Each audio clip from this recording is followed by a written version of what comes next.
Alright. Last time, thanks to Sakura using her power of the space to open the otherwise heavily warded door, you all made your way inside the twins' church, affording you all time to get into position without immediate confrontation. For Sakura then brandished her proof of station, proving her to be the Huntress's highest of station, and that she was there to collect a long overdue book from her ancient library, with her having done so in her official capacity as a highest of station. This barred any intervention from any godly level beings, threats, or retaliation. While this unfortunately meant that Pittance could not directly engage in the battle, he took his exit to wait outside and guard the entrance, assuring that nobody would come in behind you all. Meanwhile, Sakura found that Andraste did not have her book on her person, explaining it to be in her chambers at the Grasspeaker's primary church, a lie that both Intian and Quinn saw through, making it quite apparent that she doesn't know where the book is. At least not exactly. Suffice to say, Sakura was not pleased with this negligence, where the Spider Queen claimed that she would take the heads of the two in Andraste's company or her own head as compensation, and that Andraste would have to choose which, an ultimatum that the three clearly had no intentions in partaking in, prompting them to attack you and begin the battle. However, this proved to be futile, as Andraste and her comrades were simply not yet ready for a fight. Between this lack of preparation and the highest station of the Beast Mother appearing only to turn her back on Andraste, the head of church proved to be no match for you all. However, this was an outcome that she would not accept, with Andraste calling on divine power of the goddess she is in service to change her into something more, along with calling to her aid a handful of dryads, a foe that simply one of them would be problematic to deal with, which was only made worse by the fact that you were now facing down 5 of them. Immediately upon this happening, Quinn rolled a very successful spot and memory check to see what he could notice about them and what he recalls about them. And it is at this text play that we will begin. So I shall continue with that. Well, he says it at his turn, so. Yeah, essentially just... This happened right away as all they showed up. You're like, oh shit, this. As you quickly assess the situation, you find that you are acutely aware of just how much danger you all are in right now. Because while these seemingly elven women may look sweet and innocent enough at a glance, you know exactly what these beings are as well as what they are capable of.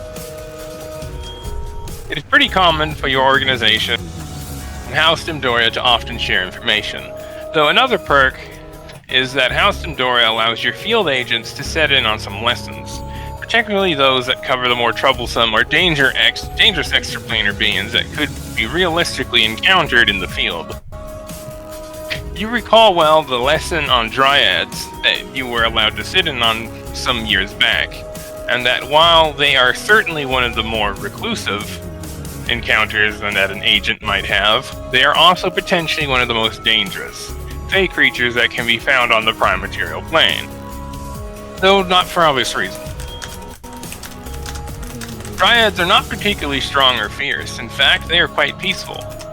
Their danger comes in the fact that their magic is not to be trifled with,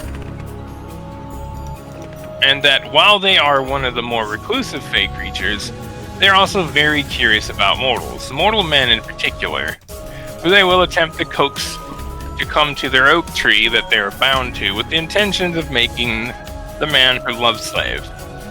Which is why, should you ever encounter a dryad as a man, you must never ever follow it. Especially, or otherwise you will find yourself under the effects of their extremely powerful charm that is unique to them for weeks, months, or even years, provided you live that long. In fact, most of the stories of men disappearing without a trace into the woods where oak trees can be found can be traced back to a dryad, because this charm spell isn't like a normal charm magic, which are compulsion spells. A Dryad's charm is a powerful glamour effect, one that is placed on the victim themselves to impede their ability to reason and rationalize why they should not stay with the Dryad. Meaning that you have no idea you are under the effects of it until it is already over, which lasts indefinitely while within a certain radius of the Dryad's tree, and a whole 24 hours if not. Meaning that the only way to break a Dryad's charm is with the Dispel Magic spell and similar effects, by spending a day away from the Dryad in her tree, or someone else to kill the Dryad. Technically, there is one more way to break the charm early, and that is for victims to realize for themselves that they have been charmed by the Dryad, at which point the charm immediately ends, as is the case with most glamour effects. However, it's not easy to do unless the victim already knows the signs of being charmed by a Dryad are, because they cannot be otherwise reasoned into believing that they have been charmed, precisely due to the magical effect being a glamour. It's actually quite insidious, really.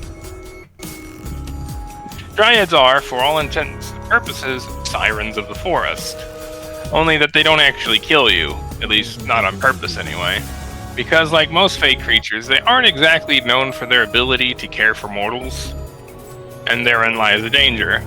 Unless the Dryad who charms you has already had a few trial and error mortal companions in the past, the victim isn't likely to live very, very long.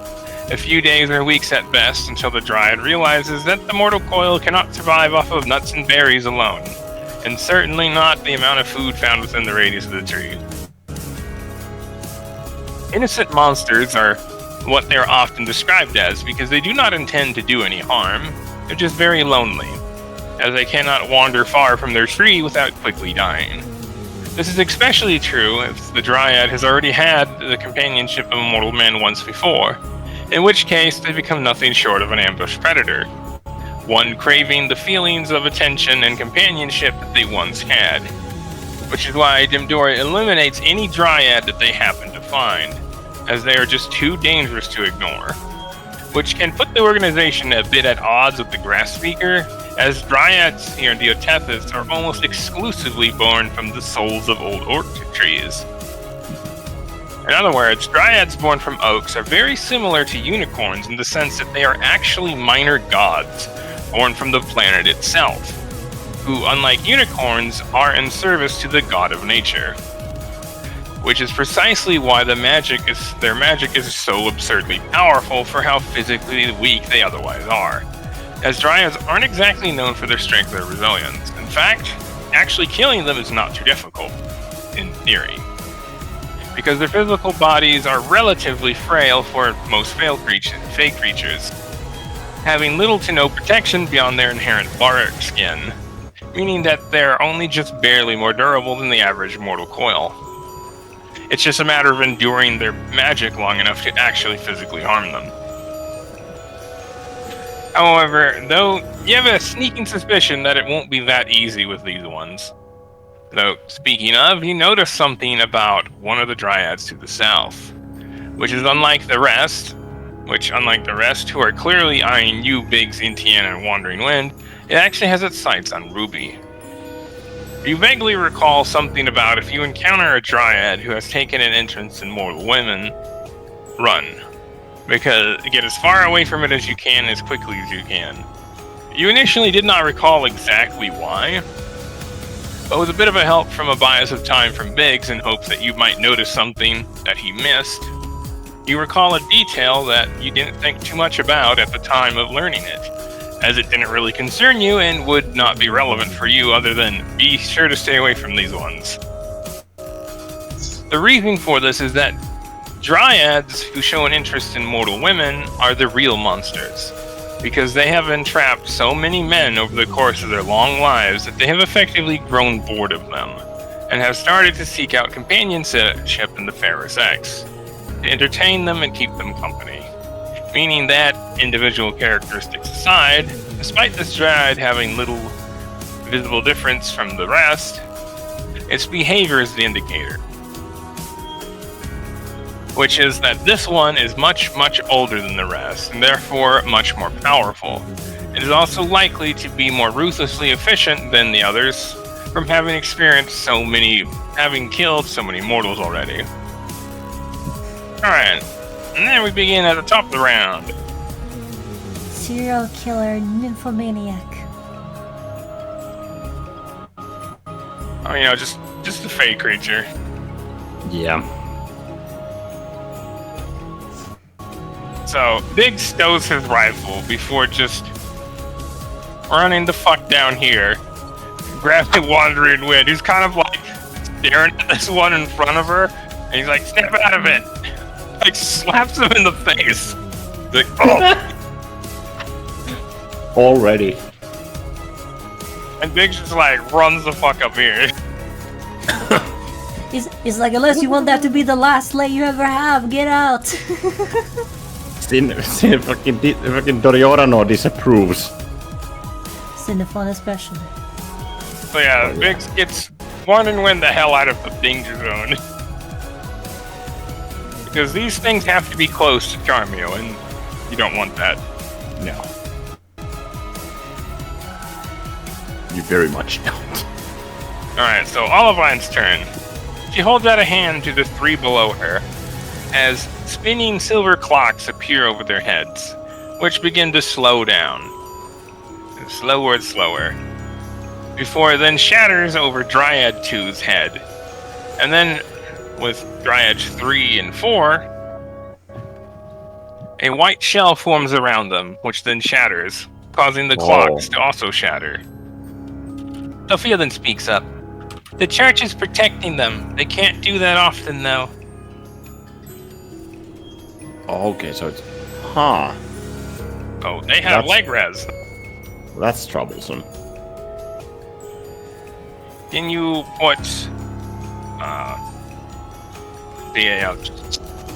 all the little Dryad tokens, can you put a leg res? Yeah. So essentially they have 1 of 1. And let's see, 4 and 3 use theirs.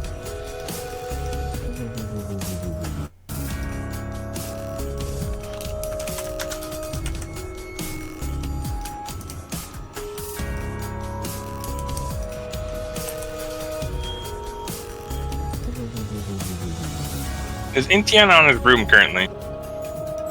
Yeah. How high up are you? I forget how high I said I was last time, but I'm pretty sure it was like low enough that I wouldn't take fall damage if it came off of it. So yeah, you'd be about 10 feet up.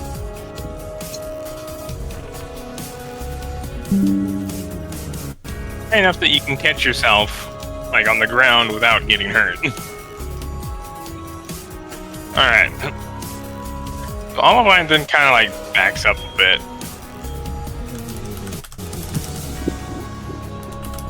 And just stands ready to chrono shift if need be.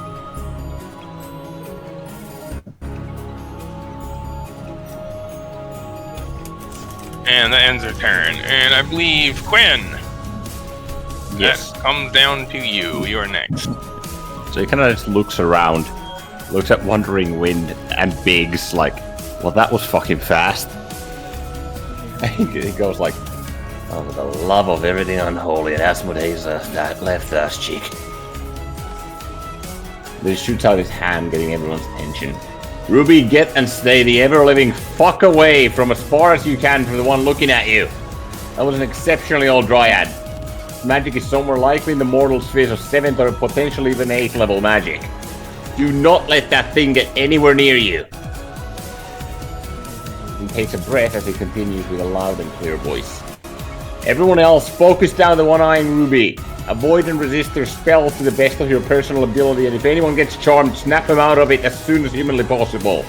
You can treat injuries and whatever else later. Take these innocent monsters down... What? Take these innocent monsters down before the giant chrysalis hatches and we're all fucked even worse than we're now. Which is technically my standard when action. a bad situation quickly becomes worse. Yes. Very much so. And then as a bonus action, or use an object interaction. Yeah, actually. with Biggs, it's like Wandered Wind wasn't under the effects of it yet, but he was about to be, and that's why Biggs is like, snap out of it. Bros before hoes. But host though. Quinn's actually gonna drop a potion of supreme healing. As a bonus action because he's low. He's low from all that AoE. Yes. Ow. Yeah. 47 healing, and that ends his turn. You added your con mod, I assume. Is it to every die? Yes, it's to every die. God, I always fucking forget that.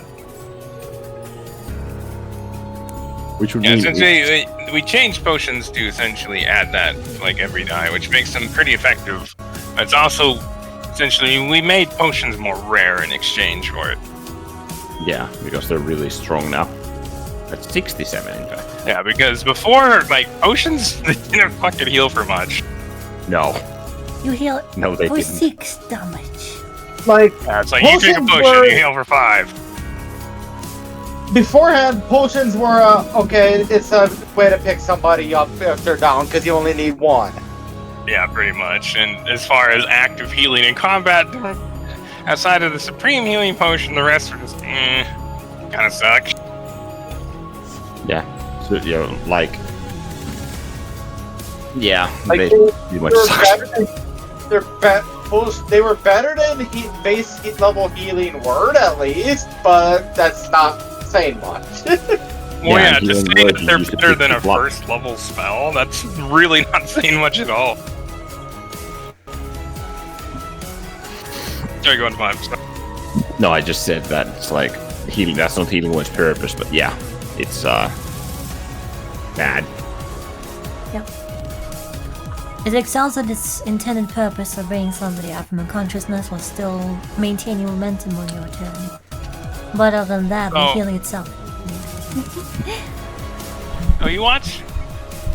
Sakura actually moves over here.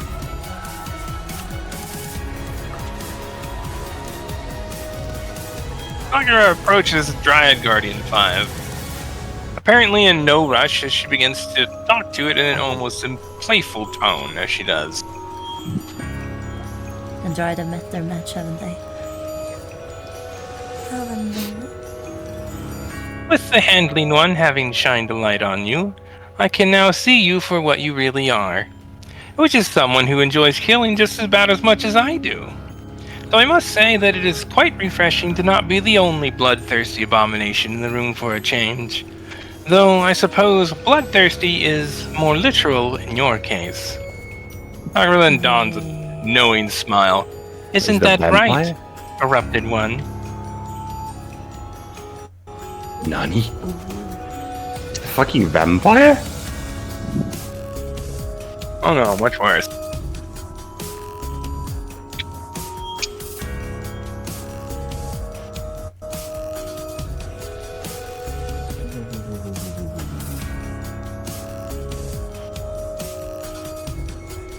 Well, somebody with a bit of a cannibalism kink, it seems. Even though it's technically not because no human or more so, but still. You get Oh, the no. picture. There we go. There, its token and its thing in Turnor has been updated. The fuck? Corrupted Dryad Guardian. What? Dryad, but evil. Yeah, very evil. So yeah, And straight up considerably token. more powerful. It's like unseelie levels of cool.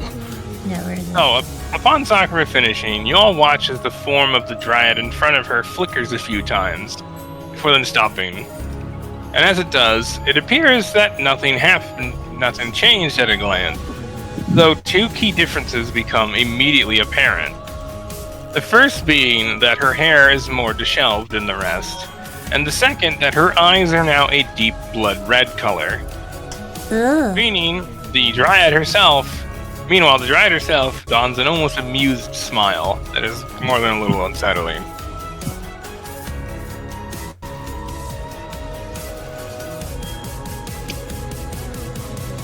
Yeah, I can find where I put that.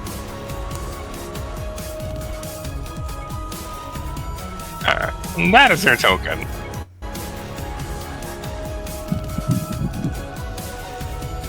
Ugh. Yeah, I'm getting freaking Biblios Belinda vibes from that.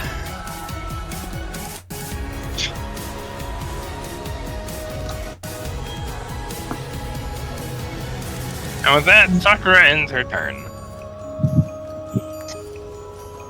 Having pulled the mask off of the perpetrator. Wait, let me find some.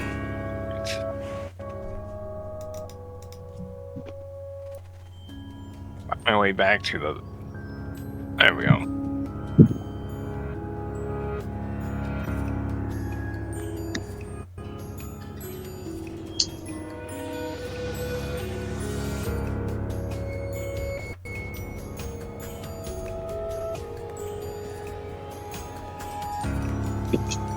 There we go. There.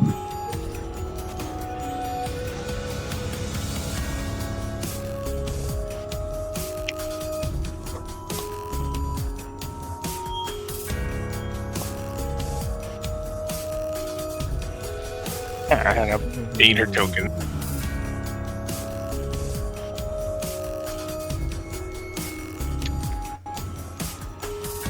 Quinn, roll spot. Indiana as well.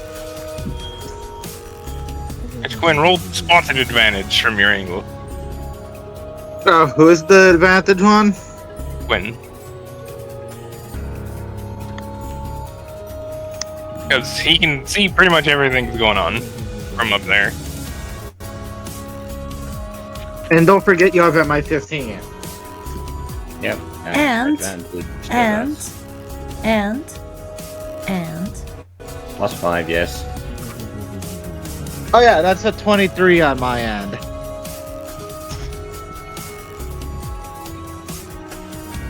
Uh, 45. And Tiana, as you look around, you notice that the other dryads are looking this corrupt dryad's way. Gwen, you notice that they have looks of concern and hesitation. Huh. So they were not aware of what had befell their sibling-ish. You parlay with all of them. Make them turn on this bitch. Concern and hesitation? Roll insight.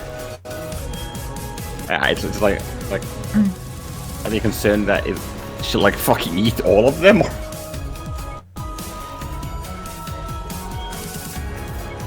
Or actually either that, or they were aware and they were concerned about Sakura coming on to the truth about that one guardian. Question mark? Who knows? 1d20 plus 2, not that, plus that, plus that, plus that. Either or. 17. 34. And oh, you can't make the check because you didn't roll high enough on the spot. They're just looking in that direction. Quinn, you can tell. Wait, no. Because I forgot that I have an MI10, so that's 17 plus 7. Which would be 24. 24. Alright, so Quinn, you can tell that at a glance, these ones clearly did not know that Dryad to be corrupt. As from what you saw, it had a glamour effect on that was hiding features that would make her very apparently corrupt, which is the red eyes. And her disheveled appearance, she seems almost like a little crazed. Ugh. Seems to be a powerful glamour effect. And you would imagine that normally, under most circumstances, these dryads would either leave or confront her, because that is the antithesis of what they are. They're guardians of nature, whereas this one's just a monster that takes advantage of it. Corrupt dryads, generally not very fond of by the creatures around them. But you can tell also that this is an uneasy alliance, so to speak. It's like they're here to fight you. If that were not the case, they would not. If anything, they would probably help you fight them, because that's how high up the problem of a corrupt dryad is. goes. Yeah, but defending the god of nature's church is a bit more important than that, so... About the first one. Her. In this revolution... like I said, there's an uneasy alliance. But priorities come first, which is defending the church and defending the highest, or the head of church. Yeah. Order operations. One of you could use that somehow, though. Yeah, I was thinking like... You're pretty sure you can't, because they've been summoned here through divine power, so to not fight you guys would be to, disobey the goddess of nature. It would basically be a great way to get smited. It's a great way for another dryad to replace you. Well, that too. Yeah.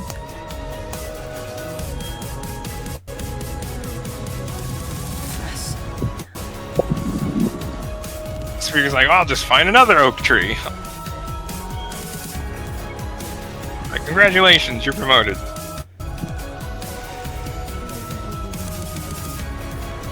Okay. You keep this shit.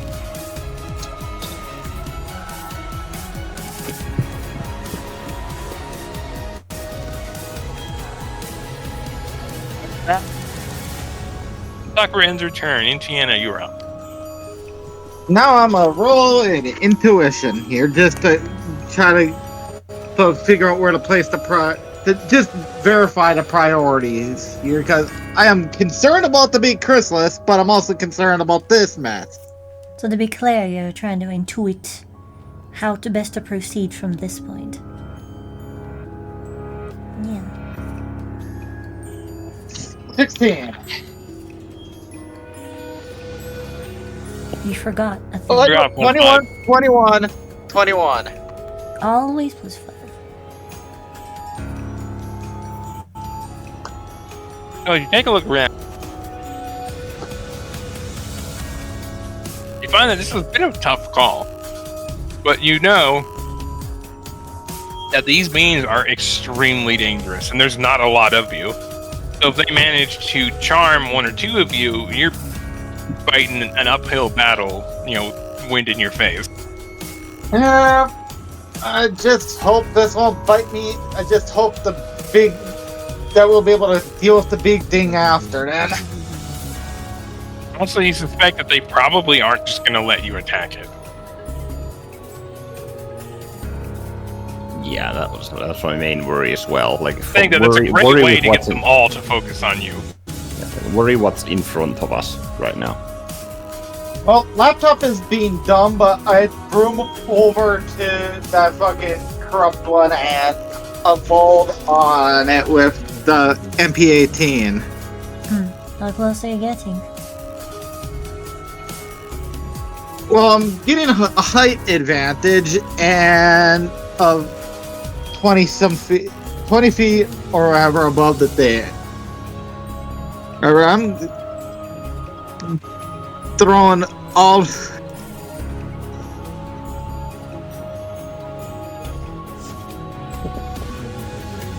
So I have a height advantage and whatnot. And, well, I'm trying to take its attention away from Ruby. That is the one that was focusing on Ruby, right?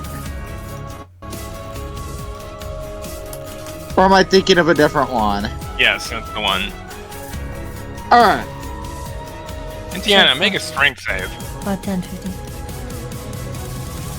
Because as you go to take aim at her, her attention snaps up at her, and a bunch of vines shoot out from her, hair and goes straight up at you.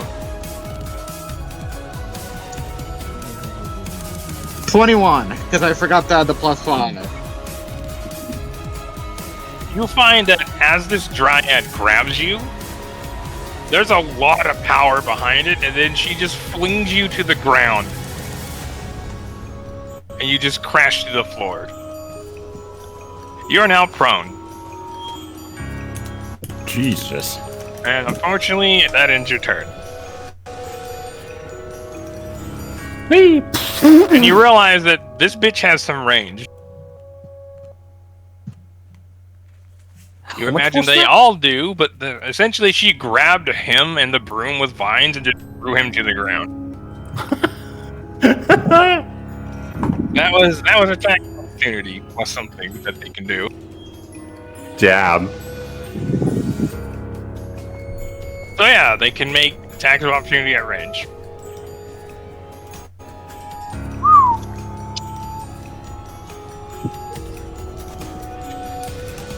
Big range.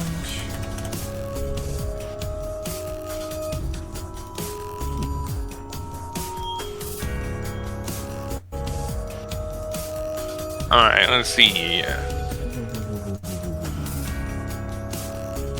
Next is Sophia.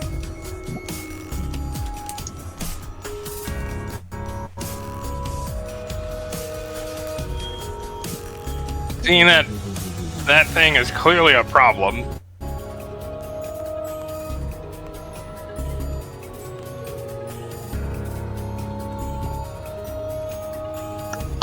He moves up over here and get the fuck away from it.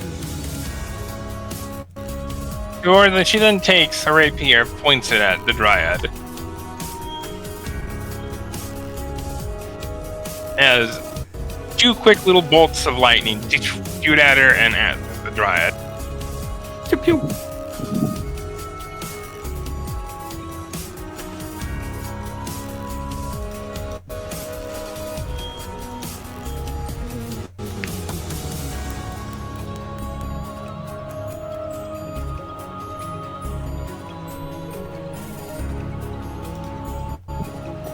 Where are you? There you are.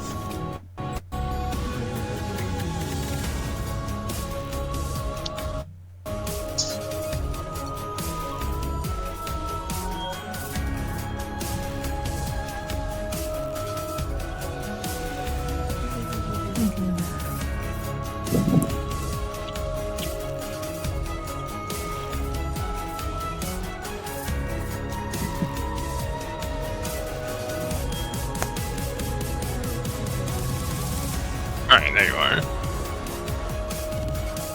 So,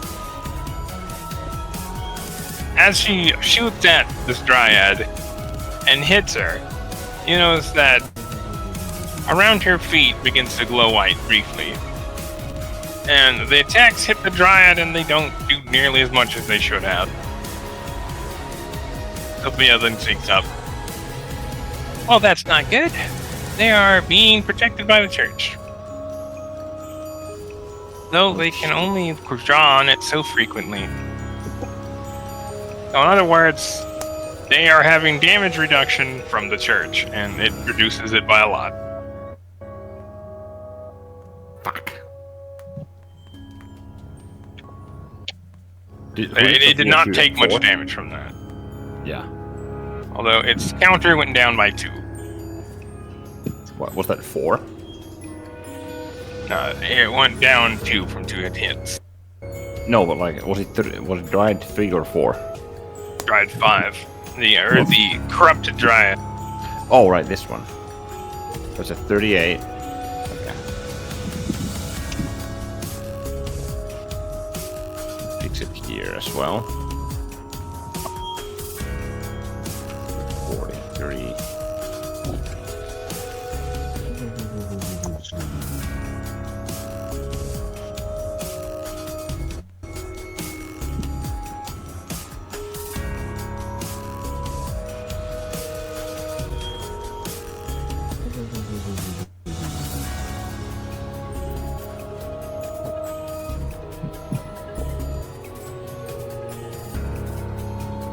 Pretty sure these things have access to shield.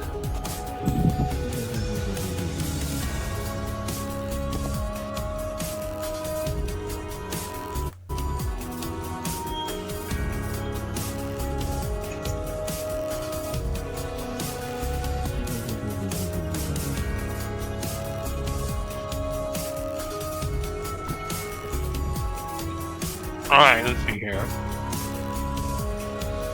I was just double checking some stuff. Nope. Alright, Sophia ends her turn.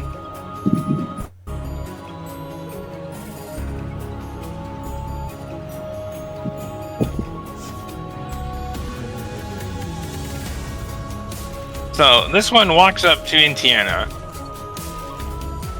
And just kind of gives like a sweet smile, and then slowly waves a hand. Like nothing appears to happen, and she just blinks a few times, like that didn't work. Just out of spite, spits out his face. Nice try, Owl Pits. You're not my type.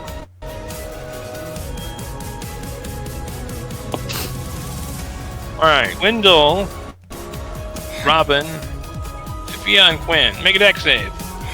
Can't imagine Then she's holds too out a pleased. hand in your direction, and just a poof of light just spreads out.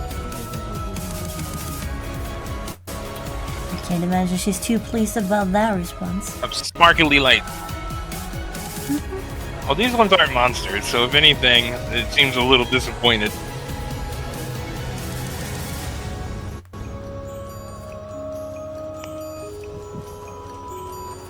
Dex save, right?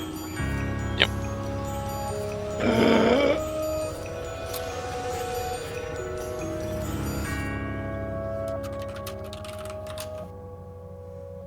Grand total of 13. So as, you know, the light just poofs and all the sparkles, you know, kind of shoot around, a bunch of them stick to you, and you're just like, oh, great. You recognize at a glance that that's fairy fire. Yeah. That's bad. Oh yeah, what weapons are you using right now?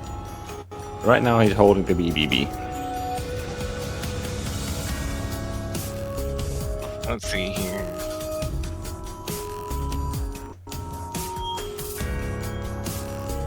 It jams the BBB. Like, Don't jinx it. So Sophia, Robin are a bit caught off guard at this, and they also have the sparkles stick to them. Whereas Wendell manages to kind of get out of the way of most of them and just kind of brushes them off. So yeah, Robin and Sophia are under the effects of fairy fire. ouch.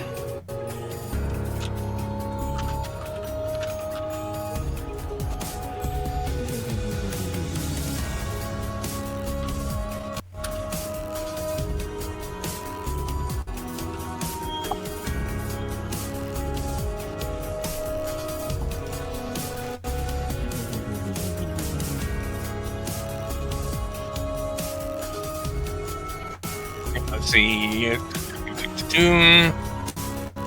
And Dryad Guardian 1's turn. Their action. That's not active yet. Target 1. You're knocked the fuck out. Dryad Guardian 2.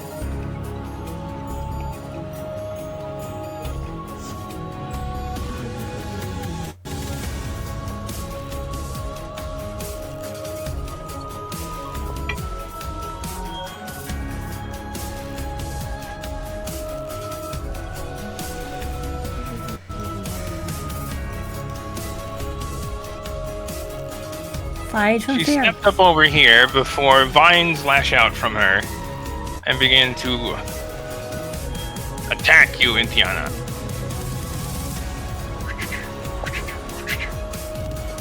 Right as you said that, my fucking laptop dumbed again, so you attacked my laptop. Yeah. Her They have laptop meta takes attacks. critical damage. No. No.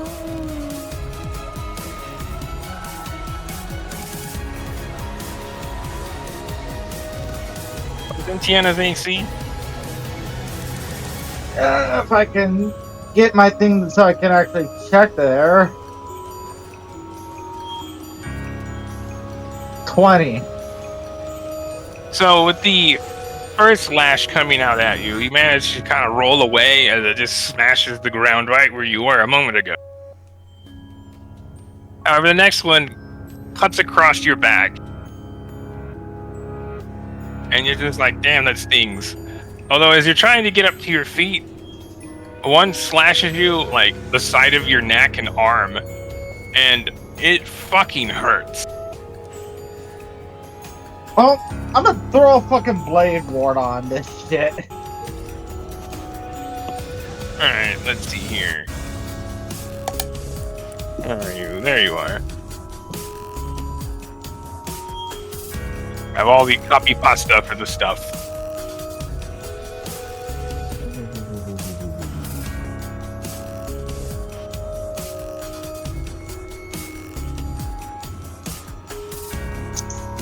So the first attack, you take 20 slashing damage before reduction. Okay, that's 10 afterwards.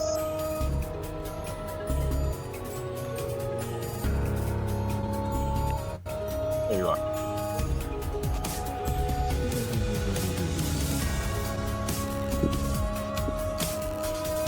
I would ask you to make a strength save, but you're already prone. And the second attack deals 40 damage before reduction. Ow. Okay, that's 20.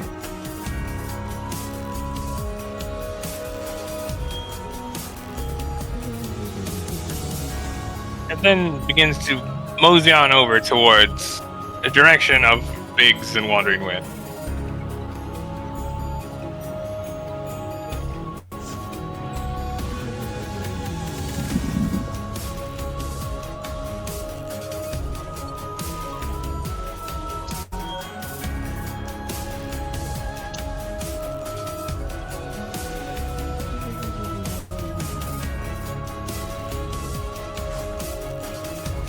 Alright, and that ends her turn. Robin's turn.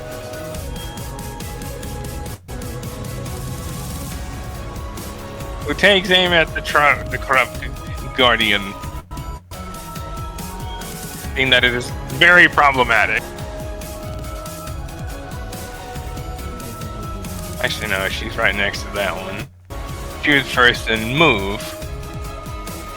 However, as she moves, Dryad Guardian 1 lashes out with her the vine. Jesus, these guys have a long range.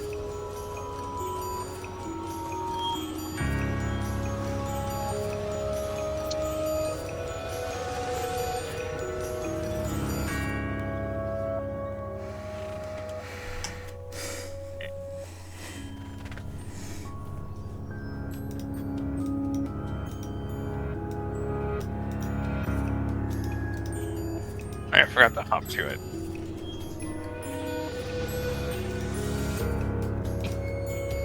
Aha, there we go.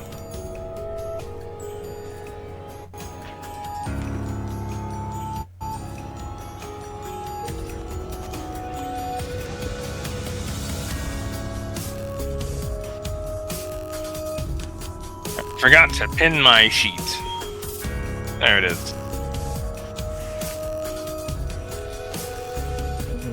And move it back to the top of my pins. 'Cause I have a lot of pins in my channel. Yep. Do you get more pins as you get freaking Discord Nitro? I have no idea, honestly. Because I think it's capped at 30, normally. There is no way for me to tell how many pinned I have. Yeah, I was wondering, like, there's no, because I can't recall any of the... I'd have to sit here and count all of them, which I'm not gonna do. Yeah, no. So as this one, you know, kind of lashes at Ruby's back, it just hits her. She's just like, ah, like it stings. Ruby then takes.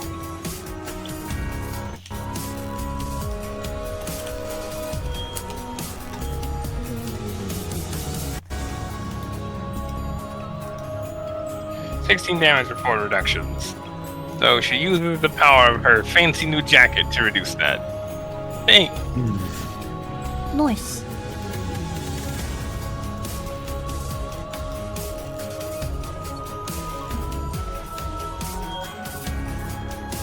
Ruby then quaffs a small healing potion because she's starting to get hurt. Which almost heals her back. Cool.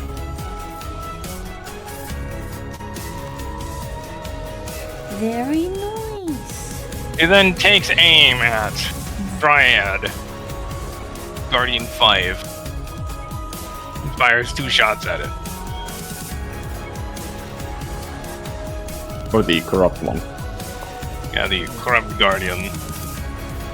Ugh.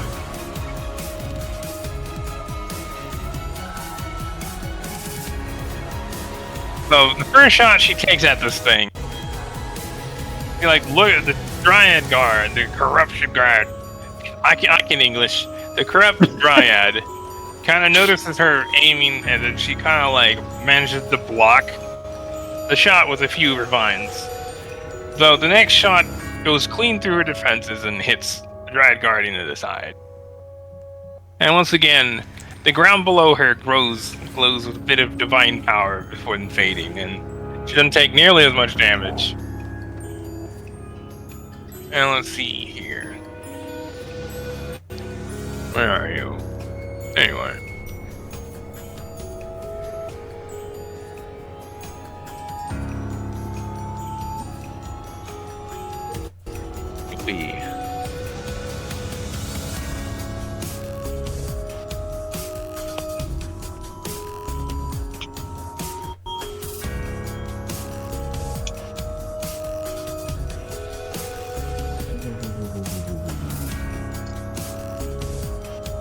Ruby then speaks up. Guys, I don't think piercing works very well on these things. When you didn't take a look also, like where it hit her despite, this is a pretty powerful rifle she's using. And I noticed that it didn't really do a lot of damage to it. Like it penetrated in and it kind of broke away, but it managed to like chip off some of the bark from her, and that's really about it.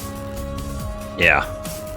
Ruby still has the Isolde and Guinevere I gave to her, right? Yes. That could work better because it deals radiant shit. Like, couldn't then like answer, use the dual pistols I gave you. Those deal more than just piercing, especially against bitches like her. Ah, that is a good point. Ruby then changes her weapons and ends her turn. Because she didn't have those bandoliers, because she didn't really use them that much. She has other useful shit.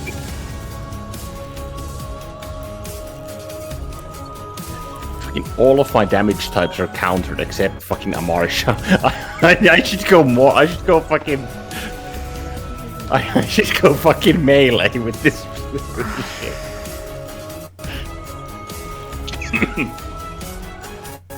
Except if I do, I'm probably gonna get charmed. Well, considering these people are plants, you imagine they're not gonna like fire or cold very much. No. I have access to one though. Actually, Isolde and Guinevere are gonna do a lot. What about freaking poison? Poison would probably work pretty good too. Yeah, I was thinking because they're plants. Yeah, plants don't like poison at all. They also wouldn't really like acid too much, from what I recall, on plants. Yeah, essentially most things that would work well on a plant, you're pretty sure would work pretty good on these guys. But at the same time, things that don't really work well in a plant wouldn't either. Like, you imagine, like, piercing, like, a big tree isn't gonna do shit. Nope. No. And also, cudgeling it also isn't gonna do shit. So you're fairly certain that the only thing that's not gonna be affected is slashing damage. Yes.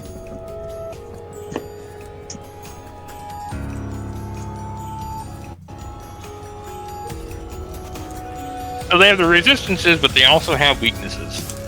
young. Yep. There is that. They're weak to the axe.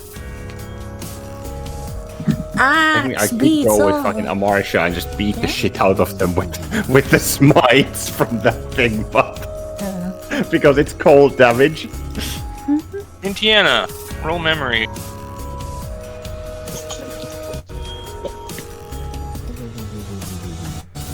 If I can unlock my phone, cause Ow, good job. it was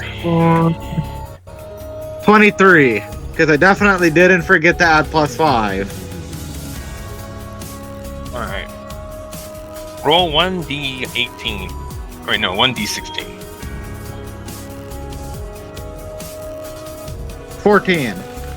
Oh yeah, don't you have a recent addition to your trophy room that's really good at chopping trees? I didn't know if I could legally access that thing, to be fair, Azu. Given the present situation, and considering you're the god of chaos, you're pretty sure you could do it. But that's only because you're fighting ahead of church. Like, if it were a lesser foe, you're pretty sure you wouldn't be able to do it. So the only problem is this is also melee range. So unless you've already resisted a Dryad's charm, getting close to them might be a bit problematic. Because if you resist it, you're immune to it for 24 hours. Well, for one thing, because of the Warlock thing, I'm immune to trial effects besides my patron, so... Who is myself? Oh yeah, Derp, you would already know that. And you even told me that they can't do that shit to me. Yeah, because essentially, you're Valakos. They can't charm a god. You also can't charm a You can devil. certainly try. I go to... and yeah, you can also certainly try to charm a devil. Yeah, charmed, like, even shitty devils, charm doesn't work on them. You can try? Like, they'd have to nat 1, and the charm would have to be a nat 20. Fact. Isn't there Pretty a much. certain tier of magic you need to charm the average devil? Because Well, see, the average devil, it just charm just effects just don't work on it. They're immune to compulsion. right. They compulse you. You don't compulse them. Unless you have the true name, which it does not apply to me in this case. Yeah, so the true name is the one exception, in which case they would make, like, charm rolls at, like, disadvantage. But... Actually, I'm pretty sure it's considering- double disadvantage, because true name of a devil is kind of a big deal. Suffice it to say, Because, yeah, devils are all about possession and empowerment through owning. So if Yep. you own their fucking true name, you have a lot of power over them.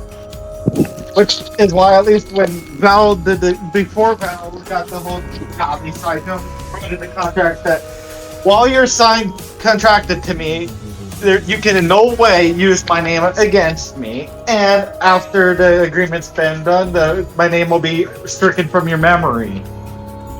The after Robin, Giant Chrysalis, which is just sitting there, so its counter goes down by 1. 4 turns remain. I don't like this. Dryad Guardian 3.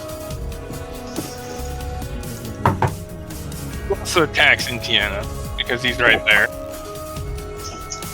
Oh yeah, but first, she, gives you like a sweet smile and waves her hand. Clearly thinking that maybe it didn't work with her, and she'll try. She also blinks a few times, like, I guess that really doesn't work. She's like, double tap, let me try it too. I give the same response as I did to the last one. Bit in the face and say, "Nice try, Owlpits." What is this mortal? Unlike the other one who didn't seem to give a fuck, this one looks clearly offended. How Oh dare look, I you? made this one. Oh look, I made this one into a sad sap. Did you say that? Yes. Okay, now she looks at us. Now she. As Now far as she's she's pissed. concerned, you're the only one on the battlefield. So that means she's provoked. Yeah, she is currently under the provoked condition. Until the end of her next turn. What is I mean, supposed to do again? I'm Hold on. trying to damn it!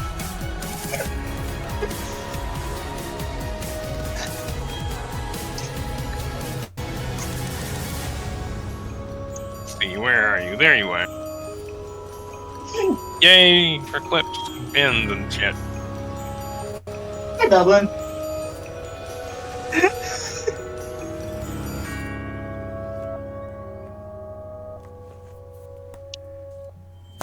There you are. You can take the valve. You can take the valve out of the valve, but actually, you can put valve in control of someone different body, but you can't take the valve out of the personality. So you can take the Val out of the body, but you can't take the body out of the Val. Something like that.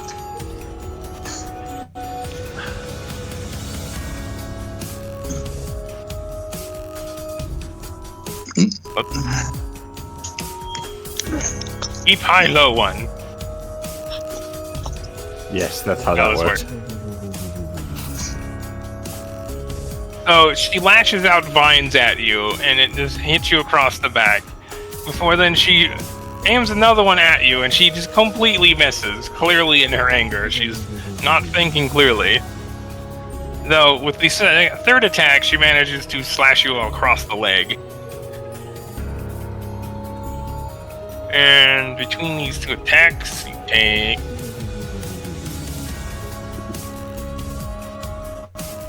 total of 29 slashing damage. And I would say So- make a strength check or strength save, but you're already prone. Well, that's a total of 15 because, well, Blade Ward's still active. See, which number was it again that's provoked?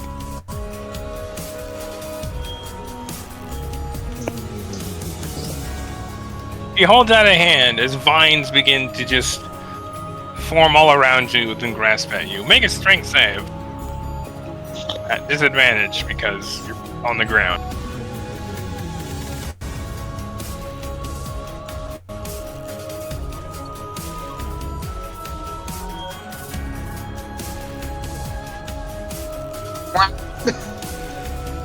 So you just get encased in vines, like very much so.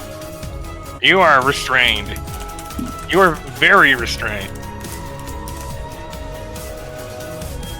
You're Roll so a res- D2. you're so restrained. You're hogtied. Oh, what? What was that Roll on? 1D2.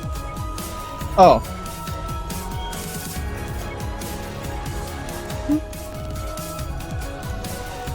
One. Well, you're not paralyzed, so there's that.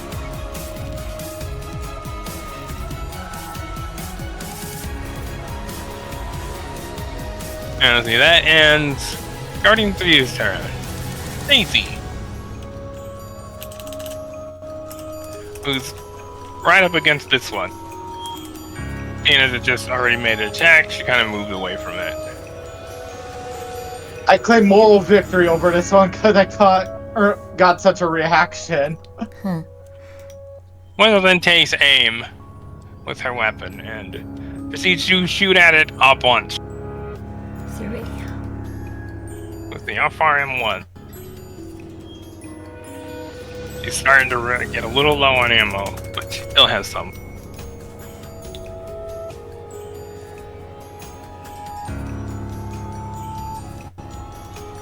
She has used this gun very liberally in the last encounter.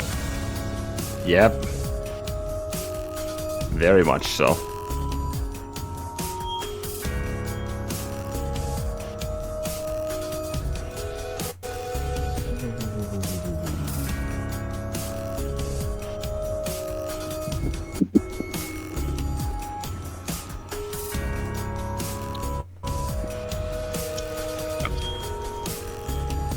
RRR. R R R R R R. R R R R. Reroll, roll. Yes. It's the pirate roll. Arr.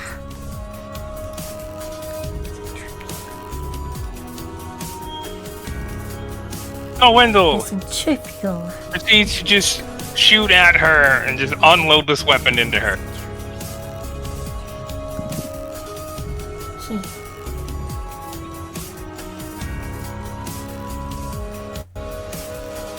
Okay.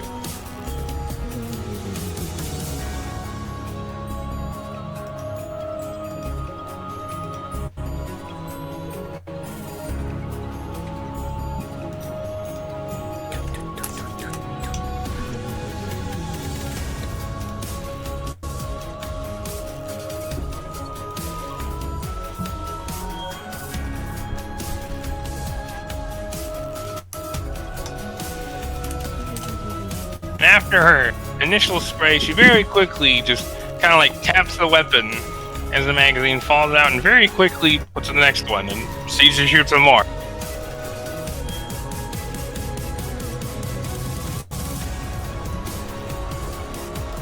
That's her bonus action.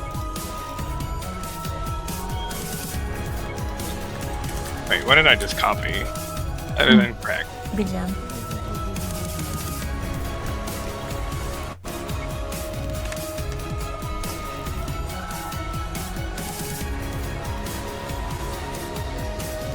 Well, this attack would have done a lot of damage.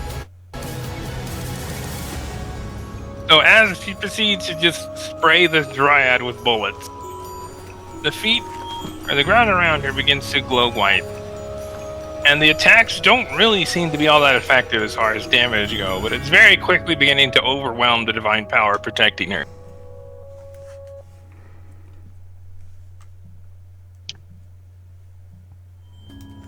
And let's see, I need a calculator for this. Too lazy to do this math.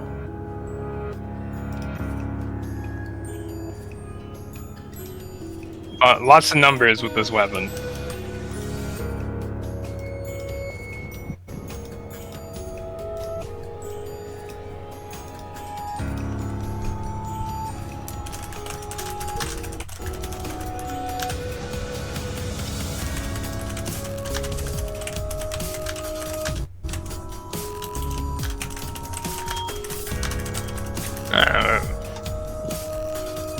After reduction, she does a whole 31 damage.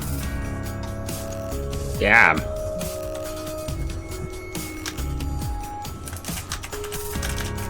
Now, despite getting some very good clean shots at the chest of this thing and just chipping away at the bark.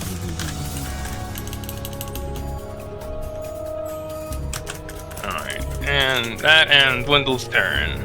Gaia Guardian 4.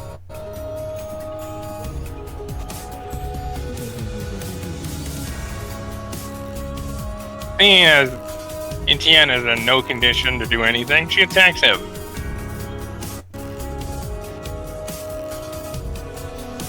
I made a double advantage.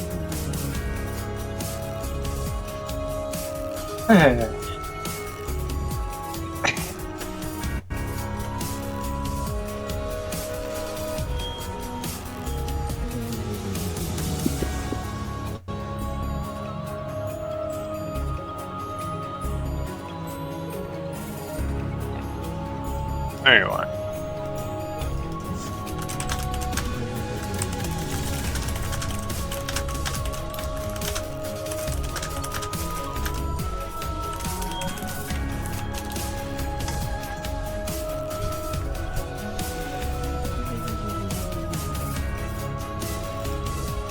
So with the first attack, she gets a good clean slash at you.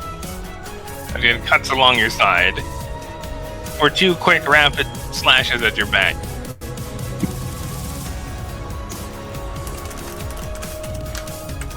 Yes.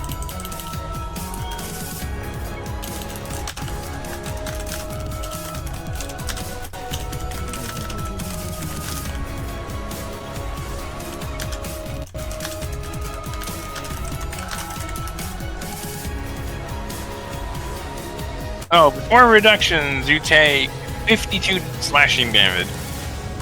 Ugh. That's 26 after Blade Wards. And that ends her turn. Hey, Gwen. Hello. Corrupt Guardian's turn. Who looks at you No. and Please don't. he blows a kiss in your direction before the. Oh, you know what? Or I'm think like, you know- what the fuck? Why me? There's like fucking... Gwen, do you have any determination? Do I have any determination? I think I You used my think? last I one. think I do. You do have that. Like a No, little because I used all of it. Oh, you did? Okay. I'm just double checking because I know you used one earlier, but I didn't remember if you had more than that. But I see No, that you I- have none. I had 3, but I used 1, 2... I used them against Andraste, I believe. Yeah, 'cause she was very unhappy with you. Just remember that your cap is raised. Why the fuck is it going after me? Sakura's the one that fucking exposed her. You Remember. didn't think to check until after you said something. Well, I would say make a con save, but that won't be necessary. Speaking of I mean, I can type her determination, at 20. speaking of determination, just did you add one for the nat one you just suffered? Let's see. What about it? What? No, I haven't gotten any nat 20s or anything, so... No, Jess got slammed into the ground and really I hard. mean, the that one I had was He's just, currently restrained. He can't do anything. No, but Yeah. he would get determination for that one, I do believe. I mean, it's not like it's much worse of a situation. All Hey, things it's a yeah. resource. Yeah, so you do have determination, Indiana, but I do not, so... Yeah, so, well,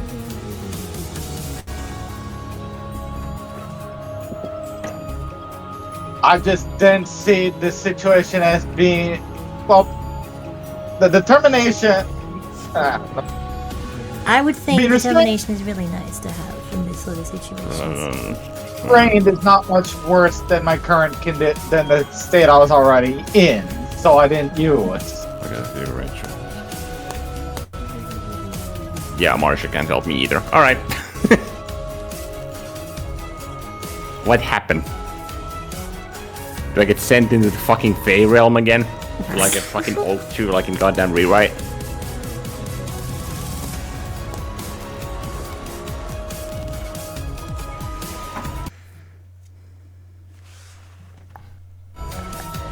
Yeah.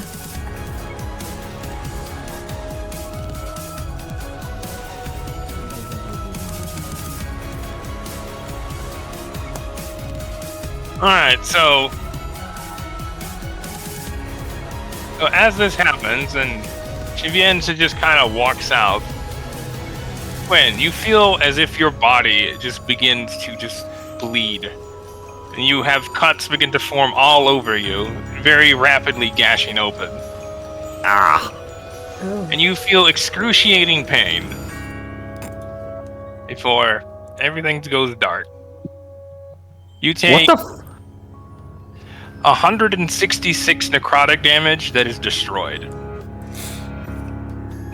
That is all of my HP. I got Iradon. I'm just a fucking dead husk of just... There is a massive pool of blood up there around him. Yeah. Yeah. No, he basically got withered. Well, fuck.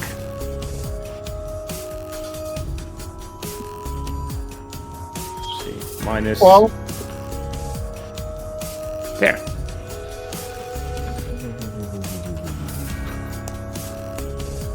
good thing all This of is, them was this is a standing fucking by, wild HP number to look at.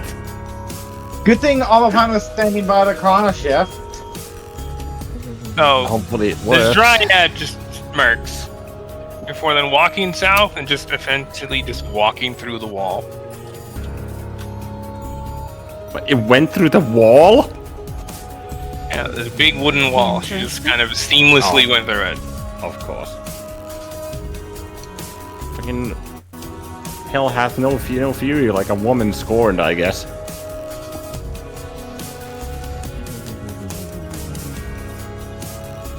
And let's see, that then ends her turn.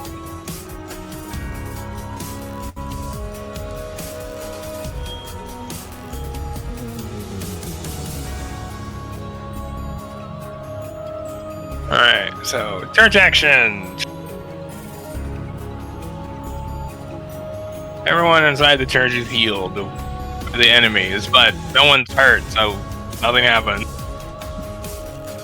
Not looking good. And the other one is currently not inside the church, so it doesn't get healed.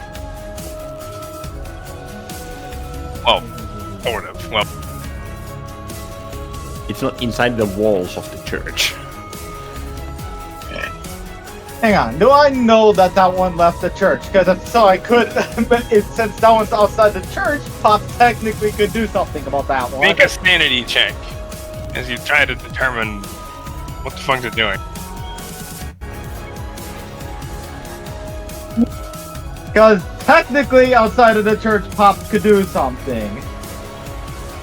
Yeah, that 5 is you're very dead. Yes.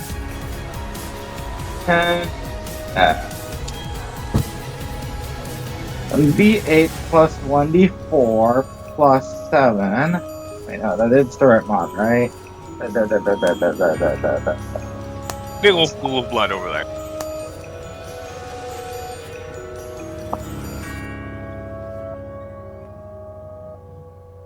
$27. You sense that she's still in the church, she's just not in the church proper. She's in the wall, I figured as much. effectively gliding through it. Elites don't play fair. Nope. Yeah, I kind of saw that coming. I was just hoping that it was to be able to take advantage of a technicality. You know roughly where she is, but it's hard to tell because she's moving. Just burn If she were the not fucking moving, wall. you'd know exactly where she is.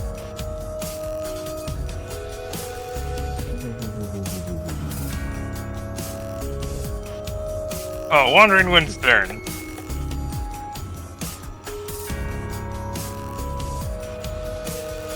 Who runs up to this dryad and just shoves her like full power, and she just gets thrown off of her feet. Lands over there prone. Like this little woman just went flying. Oh my god. And so he just kind of moves back. How dare you charm me?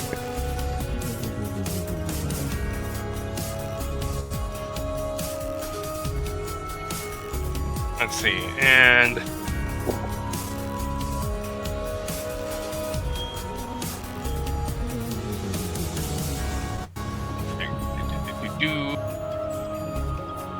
actually, you can move further back than that because the other one's kind of close.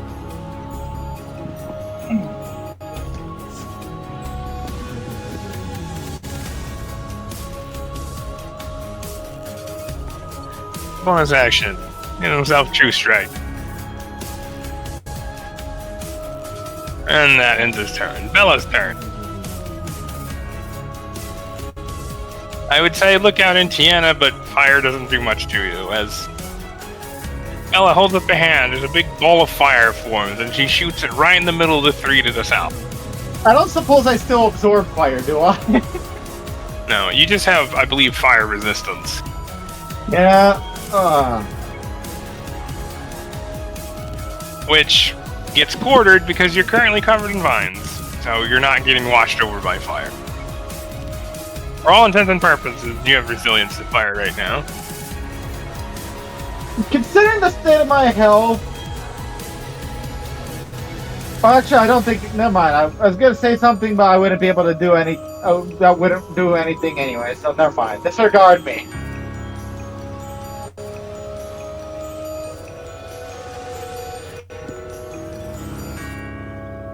Well, I just hope the total damage after being quartered, or whatever, is below 39.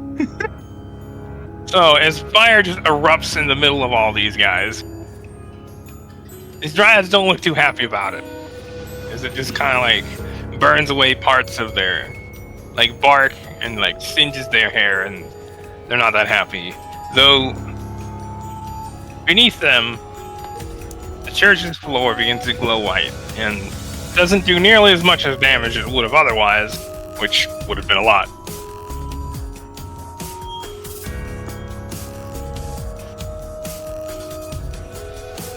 But their counters are reduced by 1 question mark? Reduced by 2. Okay. So Because 2, fire 3, damage reduces it by 2. 2, 3, 4. Nice. So each one of the 3 down there have their counters reduced by 4. By 4? Or yeah, by 2, sorry. I'm just Okay. like reading this. Yeah. No worries. 18. 18.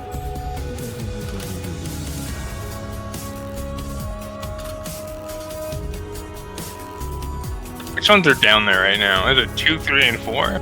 2, 3, 4.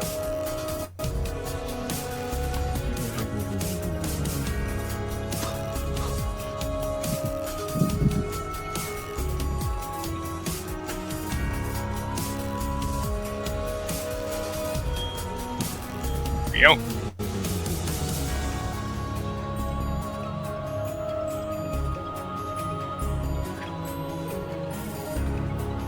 Bella then holds out a hand in the direction of Dryad Guardian 2.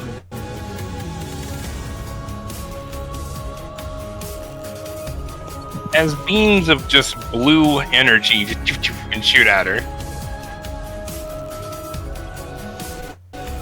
Let me see here.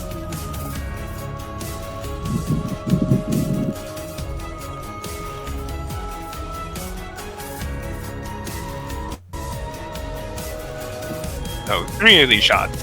Pew pew pew.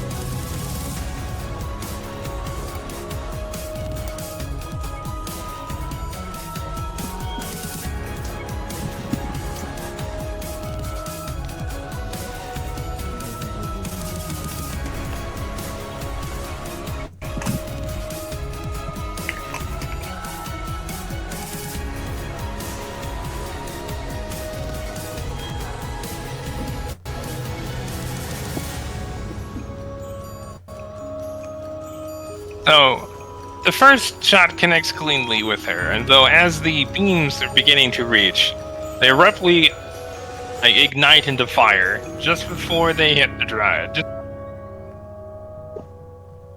And Dryad's not too happy about that. Well, was a warlock also. Interesting. You may have had an ability grandfathered in Eldritch Blast, which is made pretty good when you can control magic. Alright, so Dryad, which one are you? Dryad 2 has its counter reduced by 4. That's 2 blasts of fire hit her. 2.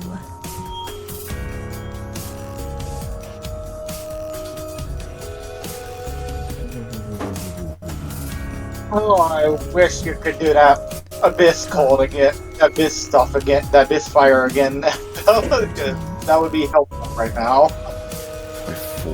Alright, top of the round. We shall take a short break. Uggy. Alright, top round, Biggs. What's the matter? And it takes aim at Dryad 2, since it's kind of being focused right now. That, and it's a bit distracted by Indiana.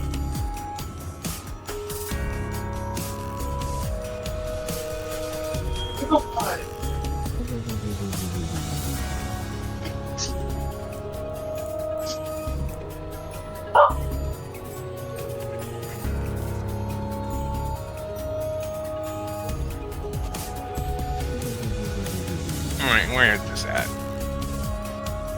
There we go. Biggs, pew pew pew.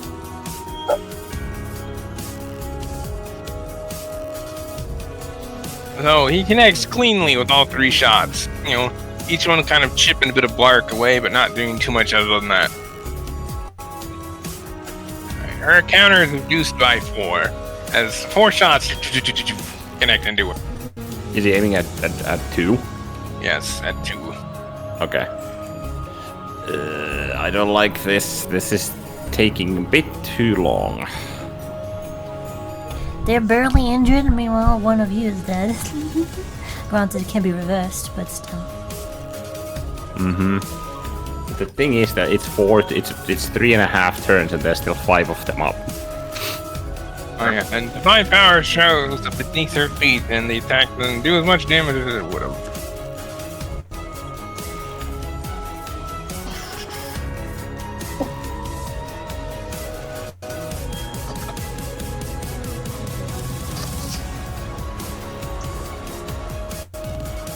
So I have faith that. Oh wait, I forgot to reduce the counter. Let's see. Alright, who? Who's The reduced? Corrupt Dryad Druid, its counter is reduced by 18 from Wendell shooting the shit out of it. Holy 18, fuck, so that's we're at 20 then. 20, yeah. I'm dealing with the Wyatt, move the fuck out of the way. Yep. Bratata, bratata. Brrrra, brrrra, brrrra. Well, I don't know what that is, but ow. Makes sense. Nature Spirit be like, what is a god? It is pain. It is death.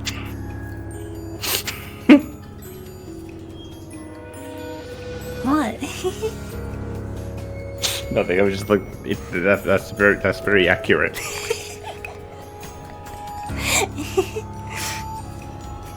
Alright, let's see. All of my turn. You take a look around before looking north and doing a double take. Like, what? She didn't see that? Like, the fuck happened to Quinn? She didn't see it. Well, yeah, there wasn't any, like, visible signs of it or any noise or anything. Quinn just... Yeah.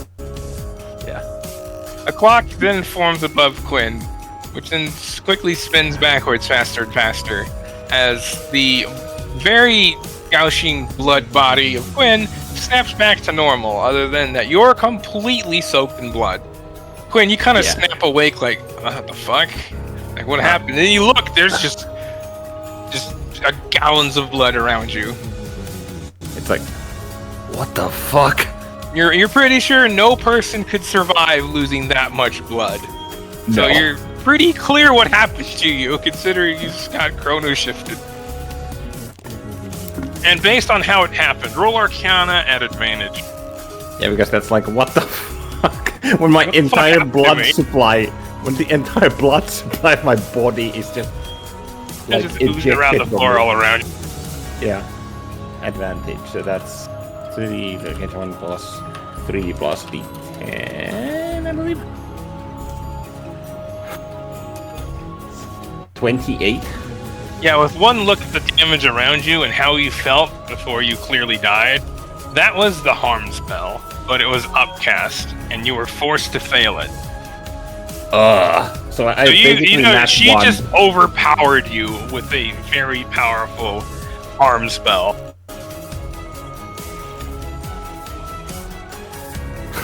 Which just has this kind of No, you're fine, but you are caked in blood. Like, your clothes are just fucking bloody.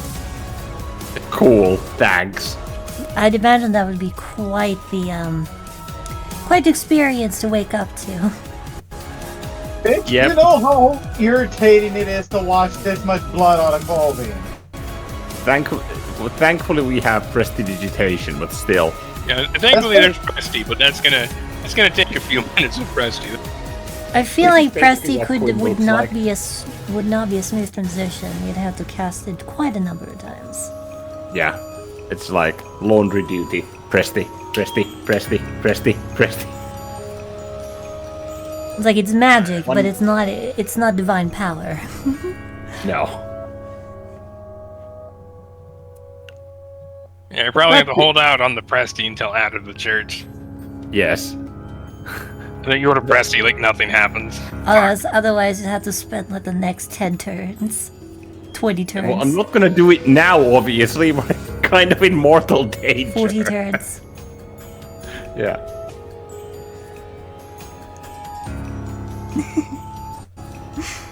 Nah. Fucking hell. Quicken spell, prestidigitation. Action surge, pressed it. Silver clocks then form beneath the 3 or above the 3 to the south. Which all begin to slow down before white shells appear over each one of them as the clocks and the shells shatter. Oh, and just kind of frowns. Well, they no longer have leg res. Yeah, but still. And I no longer and I have to reset my laptop yet again. Quinn, you're currently alive and prone. What do you do?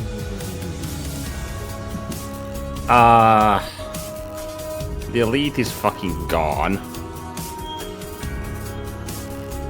Oh yeah, roll spot to get a, an assessment of what's going on. You're a little dead. You may have missed a few things. A little bit.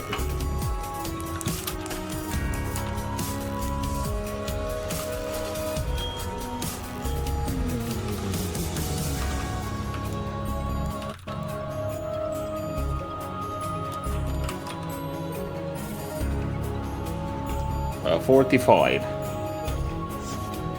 As you look around, you notice that most of the dryads are largely as they were. Although you notice 2's clearly been focused, as it's a bit singed and a bunch of bark has been chipped away from it. It still looks to be relatively fine, but its bark is starting to look pretty damaged. Alright. Well, that only means one You thing. notice the corrupt guardian is nowhere to be found. Roll intuition.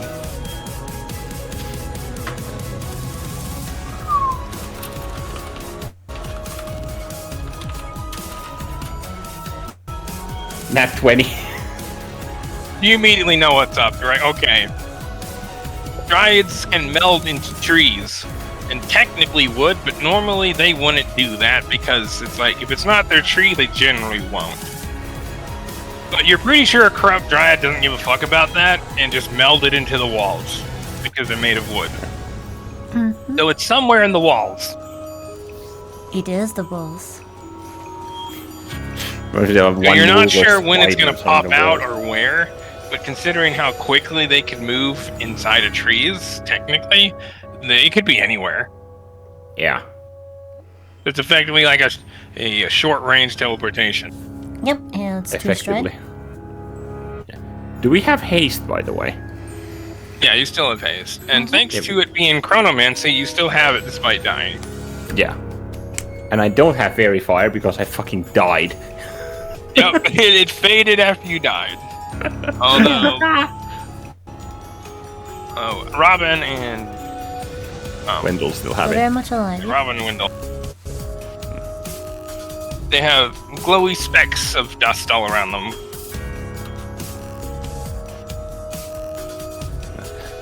Quinn with a quick, because we need attacks right now, or like number of attacks to chip away the bark.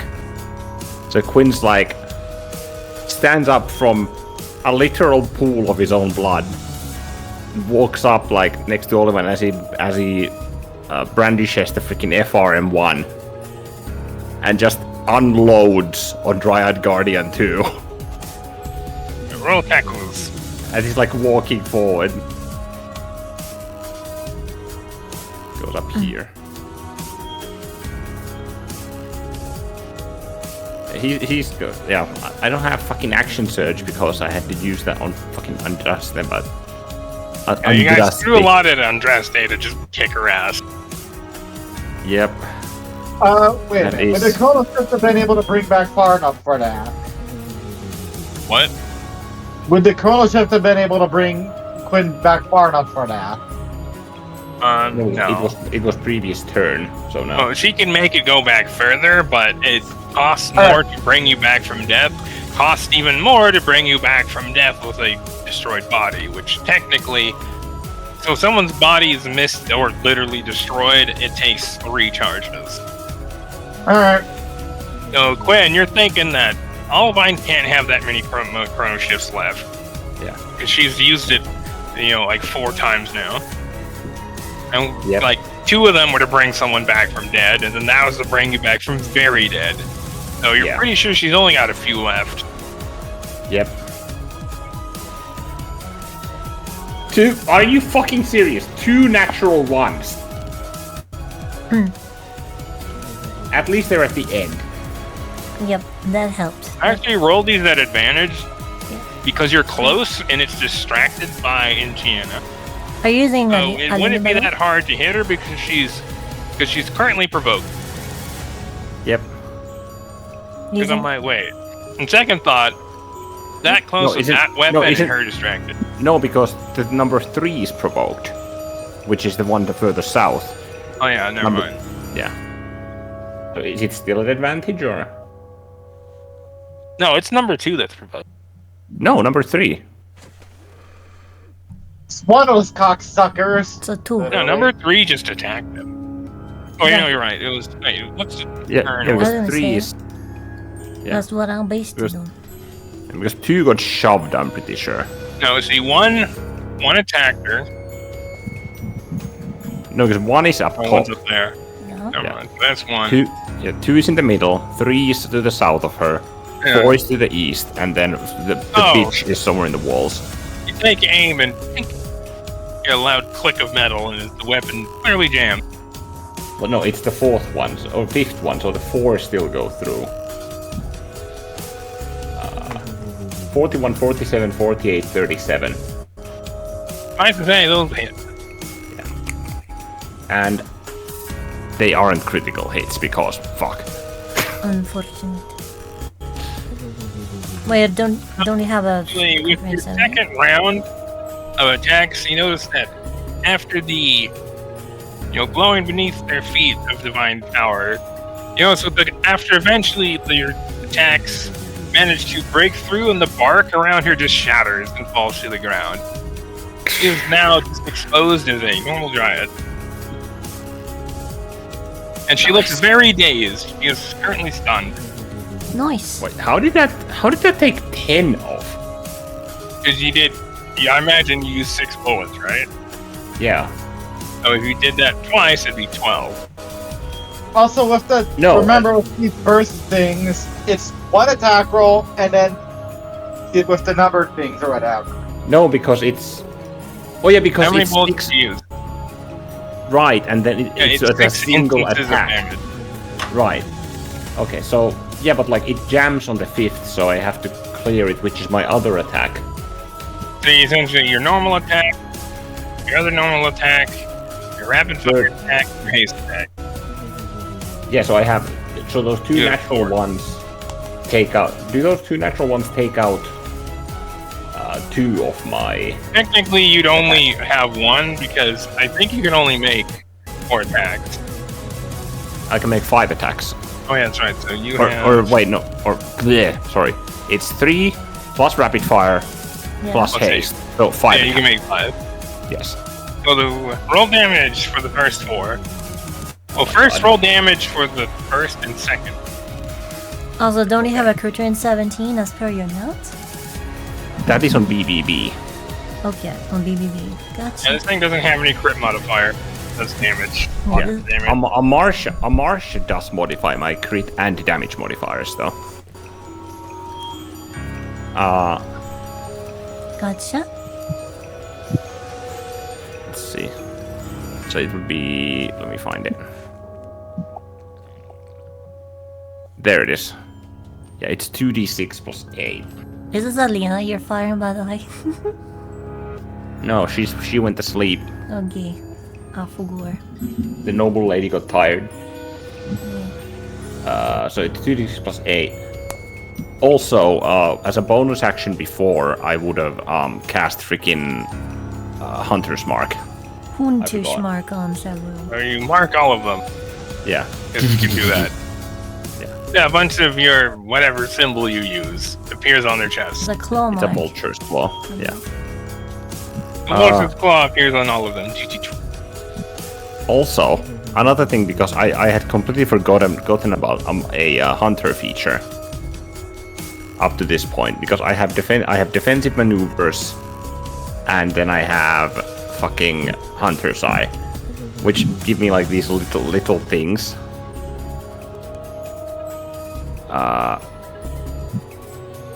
Like your tenacity can wear down the most potent foes. When you hit a creature with a weapon attack, the damage increases by an additional damage die against the targeted creature. Are you fine with these features, or should we basically rework them because these are pretty strong? Well, normally, let's say that's really not that bad because let's say you had like a weapon that did like 2d10. Yeah. So yeah, it would do then 4d10. No, 3d10.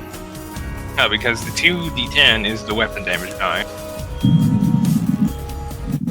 It's the same as like a greatsword can have like 2d6. Like that's their weapon damage die. They don't have 2, they just have 1 that's 2 dice. Yeah, so it's 4d6. Yeah, it would be, yeah, in this case. Although we need to nerf that because it's a bit OP. Yeah, exactly. So I'm not going to use them in this encounter because, like, I realized them and that they haven't been, like, looked through, and they can be really strong with this new item. Because I don't think, this was made by Rudo, and I don't think we ever went over it. Yes, well, it was made by all of us, but it's like, it's still overpowered when I was reading through them. I just forgot to mention about it to you, so I haven't used. I haven't looked at it in a long time, so yeah. So I'm just gonna play fair game. I'm not gonna use them. That is 28. Actually, just roll damage dice at advantage for now because that seems pretty fair. I think so. Okay. Actually, yeah, I like that. If it's your favorite foe, it'd be at a damage dice at advantage because it would make sense that if you're fighting something you're no specialized in fighting, you're gonna do more damage. I agree with that. I agree with that. It makes sense. You gave it something useful. But... Change that for now. Just give it like a band-aid fix of essentially when attacking favored foes, you roll damage dice at advantage. Yeah, beyond that can be adjusted later. Yeah, because I think that's a pretty good one because it only applies for your favorite foes, which it makes sense. If you're a ranger fighting your favorite foe, you'd know how to attack them to deal more damage. Yeah. Oh, it makes a lot of sense. Yeah, so you roll damage dice with advantage. Yeah, but I just mark that. We'll look at it later. Yep, I'm marking it. But are these considered humanoid? Actually, no, they're plants. Yeah, they're plants and fae. So yeah, it doesn't deal. Yeah, they're fae and plant, essentially two together. Yeah, I'm humanoid and fiend. So this is so I don't roll them at advantage. No, because they're technically not humanoids. Okay, those are first two, and then actually, hold on. No. I'm gonna say Gwen has favorite foe of extraplanar beings. Damn. Because your close interaction with Dimdoria, you know a fair bit about that between not only interaction with Dimdoria, but Olivine specifically. Like, she knows a lot about extraplanar beings. Like, she's the... You know that Olivine is effectively... Like, there's nobody in the world that knows as much about fiends as Olivine, but she also knows a lot about other extraplanar beings. She's a fiend specialist, but still knows quite a bit. Well, technically I know more about fiends than Olivine, but that's because... you don't count. Hey, you're a devil that has done research on other fiends to know how to make them better. Most fiends don't care that much. But you said there's no one else on the world. No living being. So technically I picked. Technically.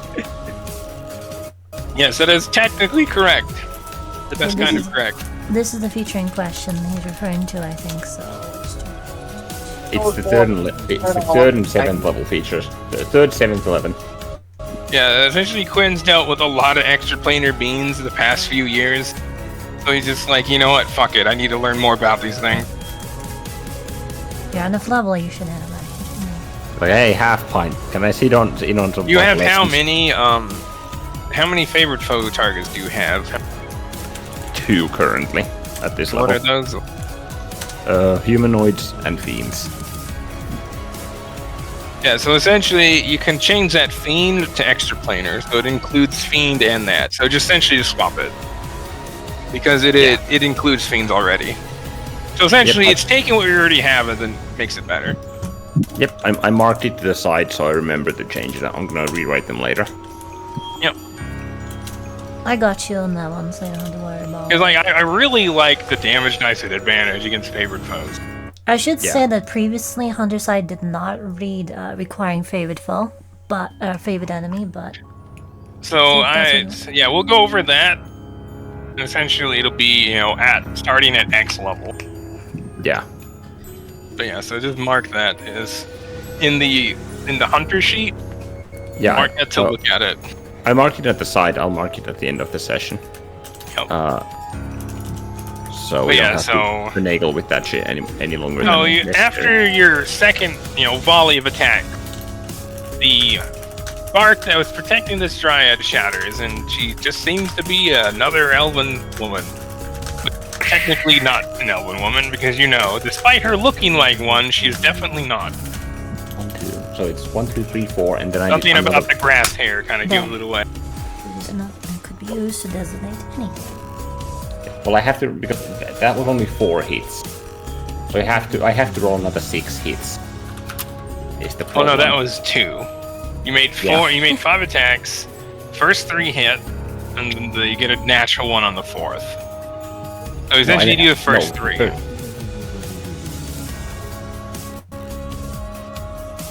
What? Look at your rolls. First No, one it's- hits, second one hits, third one hits. Fourth one hits, so you have 4. I forgot. And then you nat 1 on the 5th. So after the second attack, she has reduced, her counter is reduced to 0, and she is currently done. AD&D. Oh, no, For it's a attention single. deficits. Right, because I'm stupid because it's a single instance of damage, but it's like 6. No, it is 1 attack with 6 instances of damage. Which is why these are so effective against these things. Despite not doing a lot of damage, it really does a lot of damage to their bark. So essentially, it's chipping away the shield more than it's hurting them. Okay. Although, if I was able to get my fucking that would have done a lot more because, well, the infernal iron bullets. Bullet. Yep. Hey, and Tiana, roll intuition at advantage. Because something seems kind of fishy. 15? Or is that a re-roll that thing?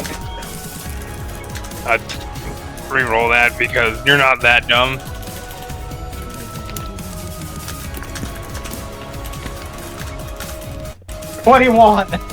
So, as you lay there, prone on the ground and just trapped by... Actually, not trapped by vines, because Bella's fire just burned it away. So you're no longer restrained, as the vines around you just turn to fucking ash. And I forgot... I don't think I told you what damage you took, did you? No? Yeah, you took 8 fire damage. No, is that after you did the reduction part by quarter? You take... After the damage, you take 8 damage altogether. Ow. I was hoping. Yeah, as you lay there on the ground, prone, and after being restrained, you're like, did that bitch know what your weapon would do?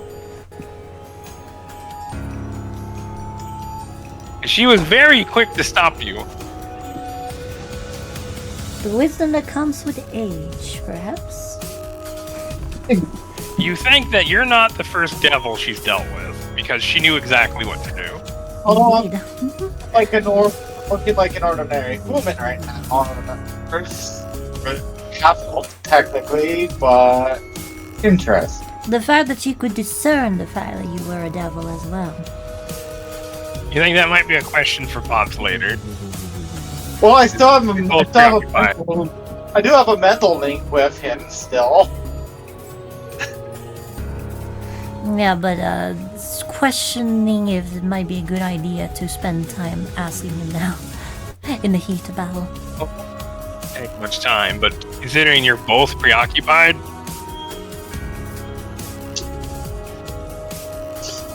as technically he's not supposed to help you right now.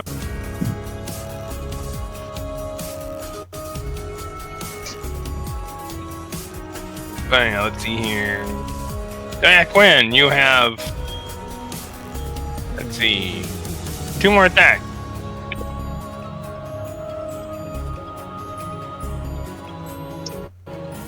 So it's. Yeah, did you roll the damage for those? So these are the damage for the first 2. So 28 for reductions. Yes. For the first 2 attacks. And then I roll these next 4. Or next. Hold on. Next 2 at advantage, and then I'm going to do another full. Like. Or no, wait. Fucking hell. So. I can't think. Because these are the attacks.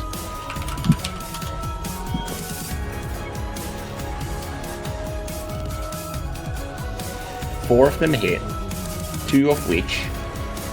So after the bark shatters and before you make your 3rd attack, Sophia speaks up. You have a slashing weapon, use it. She won't be able to take the hit. Let's see. Essentially, she calls that out when realizing what's happening. So technically, you'd make your 3rd attack because you'd be doing that as she said this. Yeah. So she does not take much damage from that. It's like the one weapon. That's like the one weapon type I don't have. Your bayonet? Question mark. It's piercing. It's not like the blade. Well, technically, you could do piercing or slashing. You have to take into Technically, consideration the physical makeup of weapons, as lots of different kinds of weapons can do different It's physical not damages. like that. It's not a spear. It's a blade. It's just a short blade. Yep. Oh, you can slash with it. You normally don't, but So I'm gonna half sword this bitch. It's like we don't away with the fact that you can only do 1 weapon damage type. yeah, it's like what weapon damage the weapon can realistically do. Like a poleaxe could technically do all 3 because Yep. that was what it was built to do. Precisely. Yeah, that's what a They're halberd a very can do. versatile weapon. Precisely. So yeah, your bayonet can do piercing or slashing. Alright. Only The gun problem is itself that can deal blunt, can deal bludgeoning too. Alright, so let's see. It runs up. And let's see. Oh, you have no crits on those. No. So it's 15. Because they're stunned, I roll the attack roll. So you have 3 attacks, and let's see. Your 1, 2, 3. Your 4th attack is a crit. No. Wait, it? Well, yeah, because I said roll those at advantage, and then I assumed the next ones below it, those are the advantage rolls, right? Oh yeah, because the first and That's a fourth 19. are crits. Yeah, first and fourth are crits. Yep. Nice. Good job. True. So I'm gonna add. It's 12, so it's. So it's actually 40 from the first 2, and then I have 3 more attacks. Okay. Yeah. Alright, so after the bark then shatters off of her, and she's exposed, and Sophia quickly yells out to hit her with the slashing weapon. You're good at that. Alright. Time to use something better. Yeah. It takes out the BBB and just like grabs it by the front weight of it, like the barrel. So you kind of like take hold of it at like the stock and the barrel, and you're just like, fuck this bitch. So it's do I roll these attacks at advantage because she's stunned effectively? Yes. Yep. Because stunned wasn't She was auto- distracted, now she's just stunned. Yeah. Wait. Stun. Oh, plus 2.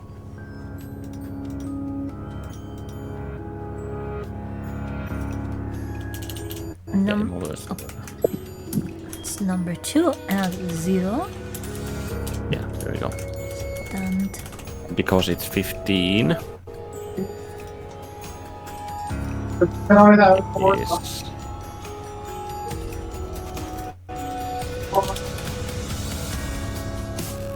Oh, because it's okay. Let's see. Plus 5 plus. Yes. How good are you to D10 remember that Olivine is present? 5. No, that was my normal one. Plus 3.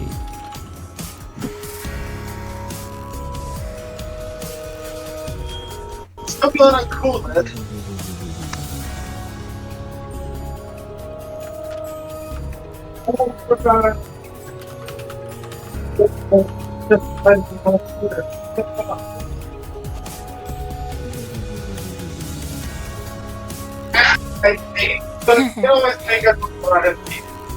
There we go. My total of fucking. Let's see.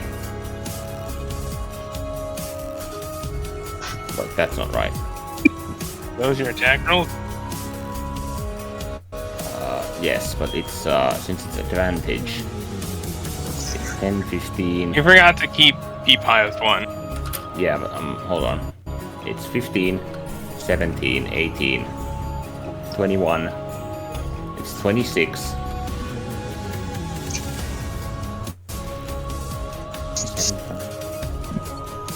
Yeah, all of those hit by the look at them. 12, 16, 20, 28. Yeah, the lowest is 26.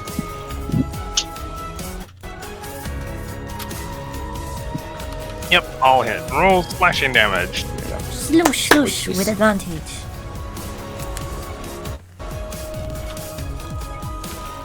And with Hunter's Mark, I presume. Yes. Yep. And also only one. 100 mic applies to each instance of damage. Yeah, Yes. yeah, very much so. Which is why these weapons are so fucking deadly.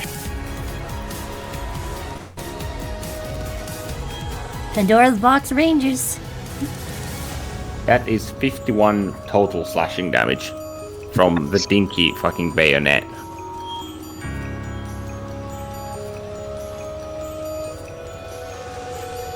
So as you swing down and cut her, as your bayonet cuts into her, you're kind of taken aback because the resistance you get from cutting her is almost non-existent.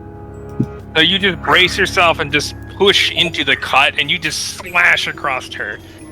Like clavicle area, and it just fat begins to just ooze out from the wound.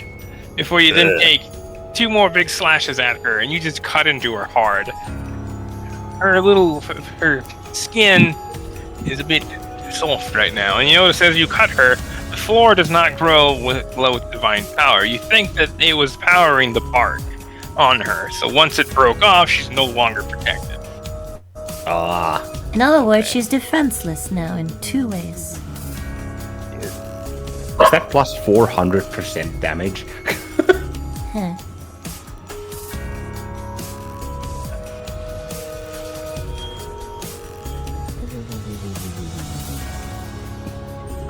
I don't know. So she's still standing, but not by much, as those did considerable damage to her. Somebody make a breeze to knock this lady over. No. Yeah, it's already preheated. Unfortunately, that's everything I got. So. Use your action shirt to bonus your standard, your haste.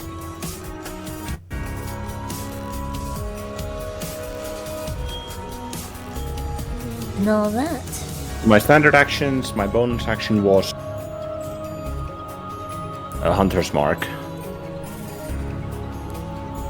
So yeah, that was everything. And movement, because I had to expend half to get up from prone. Yep.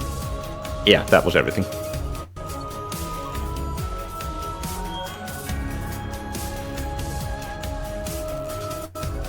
Alright, so Sakura's turn. who stashes her knives within her robe before then pulling out another weapon, a rather sizable bladed one.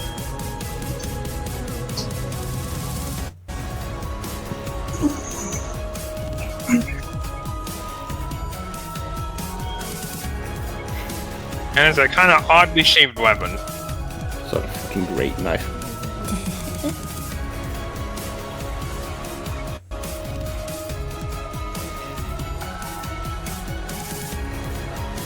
Welcome to our silent theater. So Sakura runs up and around the one to the south, and then crossing over this way. And as she does, she reaches out her weapon and effectively clotheslines with her and just chops her head right off. Oh.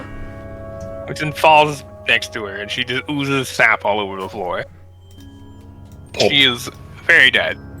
Holy shit.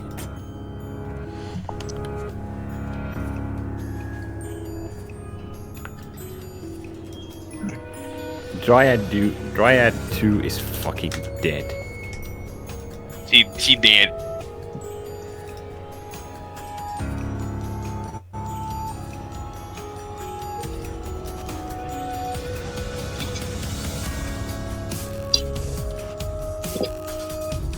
It's from Nas, but you get the thing. You get the picture.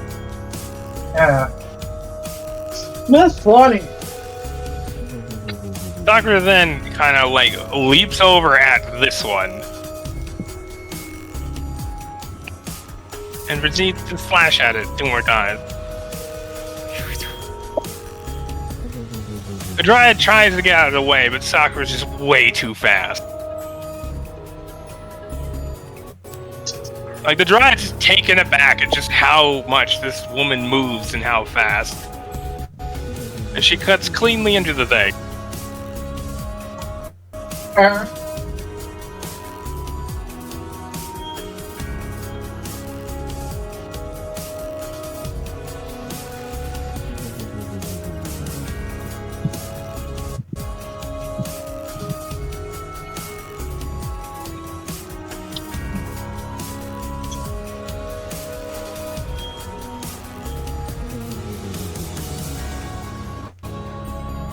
Alright, need to roll these.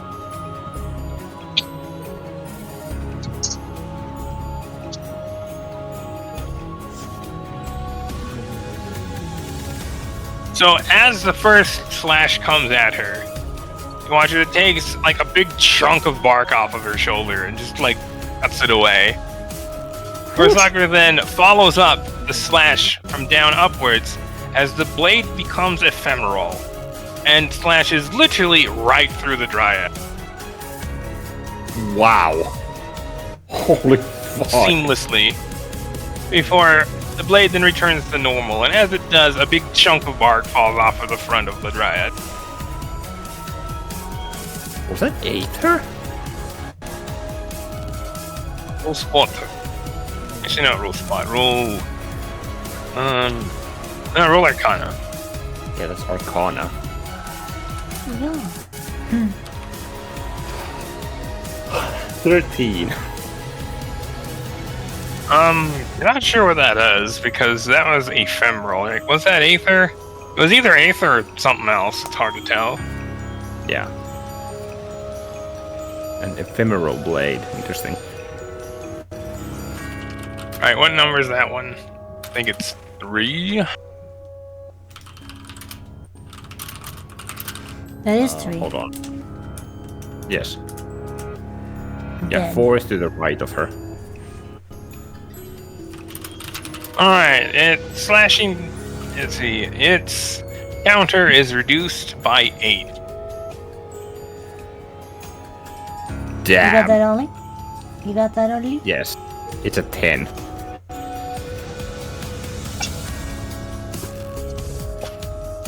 Also, this was the one that was provoked too.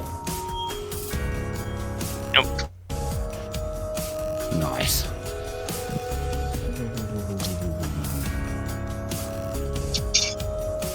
Twice as way, slashing works good on them. Especially when both attacks are crits. Very much so. I'll be We have rolled really well. Okay. Sure.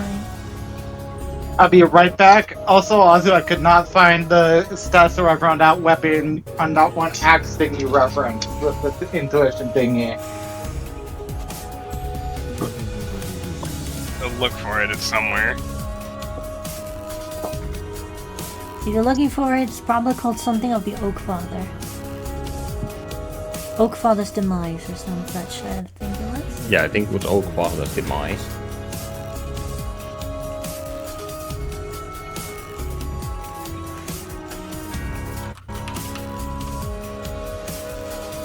At least that sentence was in there somewhere. That much, I think.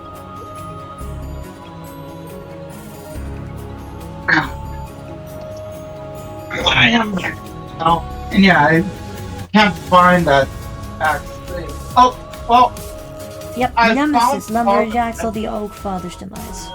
I found the What? name. I found the name of the thing. It just doesn't have any stats with it. It The should be. It is. Oh, No, it's somewhere in my notes. It's in Here. one of the COR things. I'm finding it. I found it. Plus one. Yeah, same. 1d12 slashing. 10 feet, 200. Where is it? Where'd you find it? It's in T-Core play. I just replied to it. Also, I'm posting it to I'm fucking- not seeing it. I posted it to ROTD play. Where was it? It's in. I just Oh pinged yeah, you. that one. I just pinged you. Also, that's not all of it. Hold on.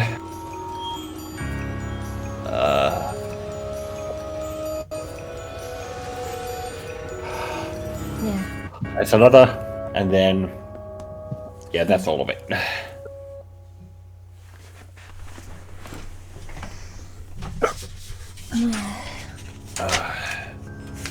I forwarded both of them to ROTD play. Yep, I saw it. So essentially, the bonuses from it would be cut in half, but that's still pretty powerful.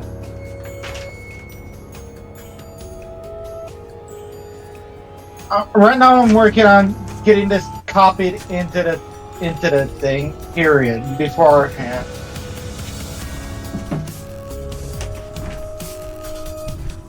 So yeah.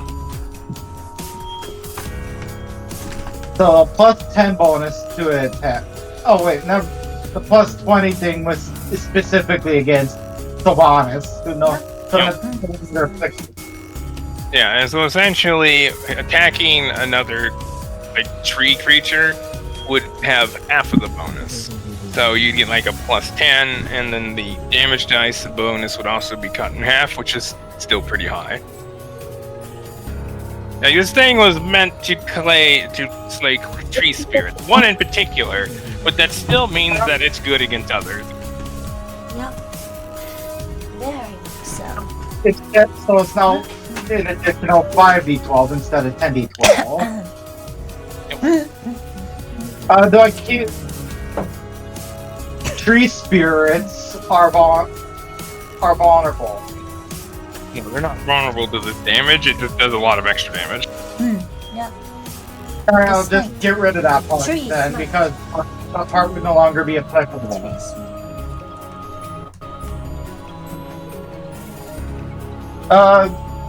Well, wielding this thing, am I impervious to crits from tree spirits still? Like I was. Unfortunately, no.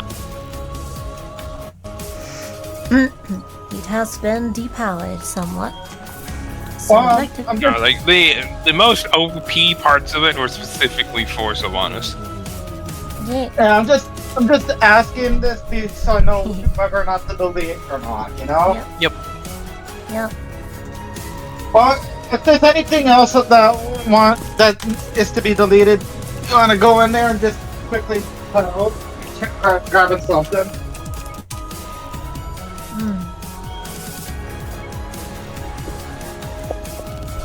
You have zero shape, dog. Because I copied it into the Indiana sheet.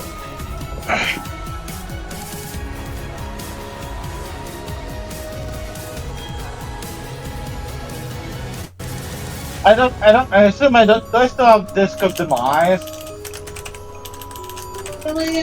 The what of what? The discs of the discs of Demise part.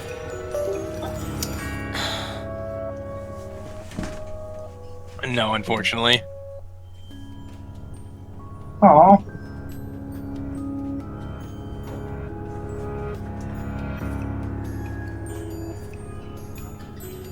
And I'm assuming I also don't have Timely End anymore with it. Nope.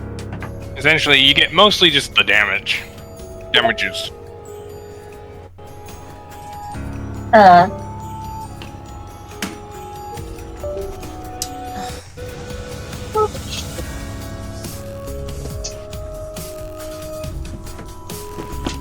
Oh, it's fully copied in now.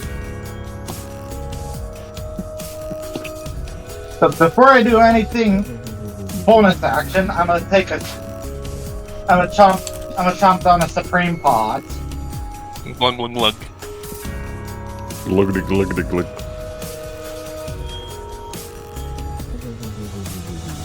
And if I recall, I get the RR1 with this thing. Yep. You are one all healing guy.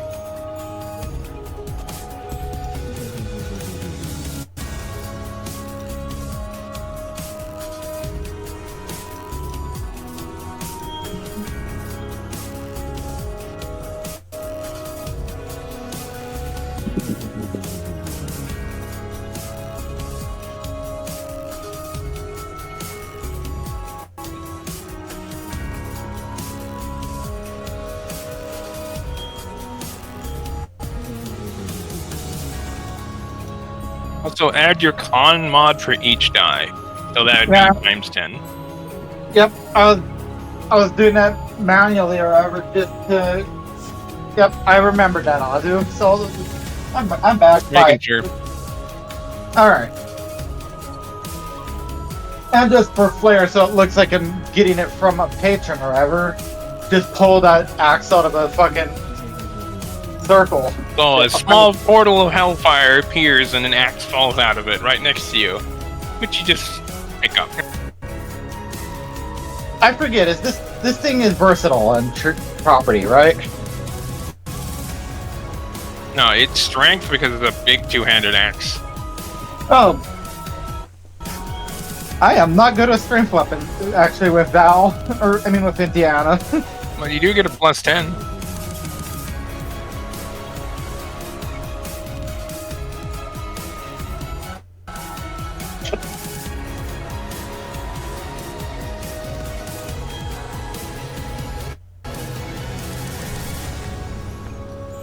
I'm gonna get up and go to and introduce the one that Sakura was working on to it.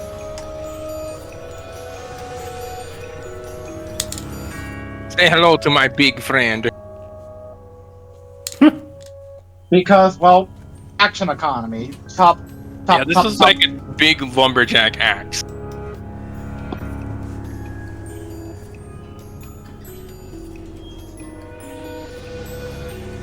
Oh yeah, I also get the +5 from Amavine still, I think. Yep. So yeah, you technically have a plus 15. It's nice to say that hits, as you just take the swing and you just raise up and just swing down on this chick. And just collides right into her.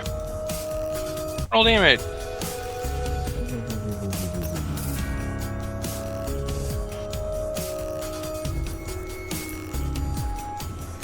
Thing only crits on a 20 because it's devastating when it crits.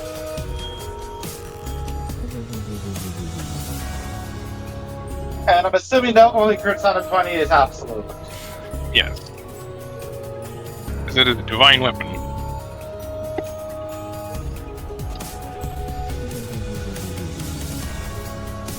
So you cannot finagle it. Well, that's 60-12. That's still 60-12 right there. +2, because my strength mod. 42. So as you chop into this dryad, kind of sinks deep, and as you pull out the axe, like a big chunk of the bark falls away. Counter is reduced by 4. Actually, no, 2.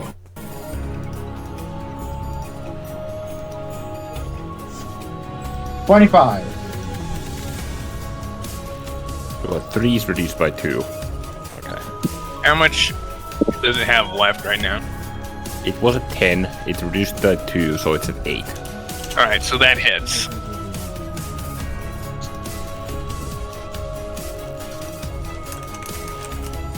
And this is number 3, right? Yeah, I believe so. Oh, I forgot it's actually the damage was 43. I forgot the +1 part of that for the modifier. Technically, in case it matters. It might. That's up after all. 31. And as the divine power that grows beneath their feet forms, you notice that the amount of protection is granted is not as good with this weapon. So you're still taking noticeable chunks out of the dryad.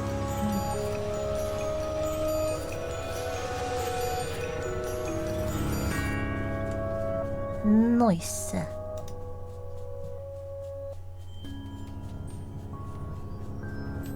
Does a 24 hit?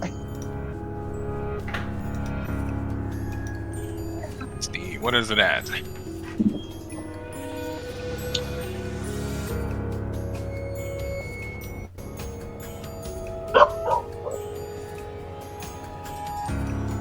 $24 just hits. Oh yeah, you didn't say how much was chipped off from that last one. Okay. 2 and then 2. You got that, Vibes? Hello? Sorry, repeat. That was 2 more off of that one from that second attack. Gotcha. So a total And- of 4. And It's now at 6. 37 more damn. Well, that also takes 2 off of it. I almost So it's 4. For what?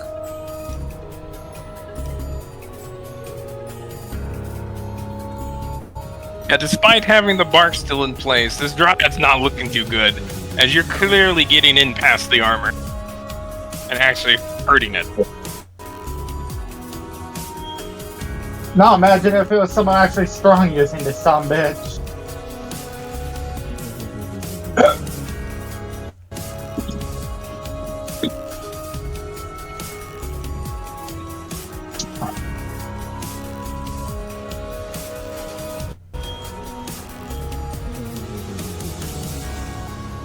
Well, that was bonus action.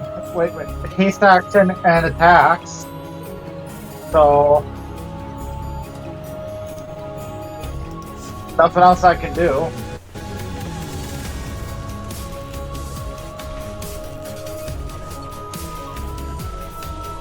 Indiana, after you Yeah? end your turn,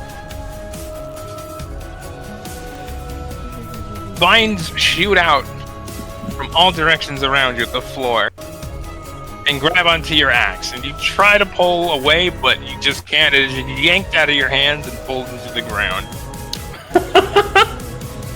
Is this thing soulbound? Roll intuition at advantage. I think I know what happened there. This fucking I'm not gonna say it though. bitch. I'm not gonna say it. You're pretty 24. sure the grass speaker called bullshit on your axe. You're pretty sure what? The goddess of nature called bullshit on your axe. But not until after you'd used it. So it's like she can't undo the damage it dealt. So she just has to deal with it. Tut. My patron gave it. My patron allowed me to use it. You then notice that it's put back into place by your father, like snaps it back to the 9 hills. It's like, well, fun while it lasted. Yeah, I'm guessing after I said my patron allowed me to use it, she's like, fine, I'll give it to him. He can do with it as he pleases. In that case, but it's not to be used anymore for the sake of legality. It's not to be used here in this church. Because that's technically like a godly weapon. The only ones you can really use of that would be like Crucible Station. Alright. Yeah, rules inside churches are a little different. Well, at least I have a more versatile thing I can use afterwards than with that Infernal Machete. Which, in sign height, probably would have been better anyway. So that ends your turn. Well, that's still actions and whatnot, so yeah.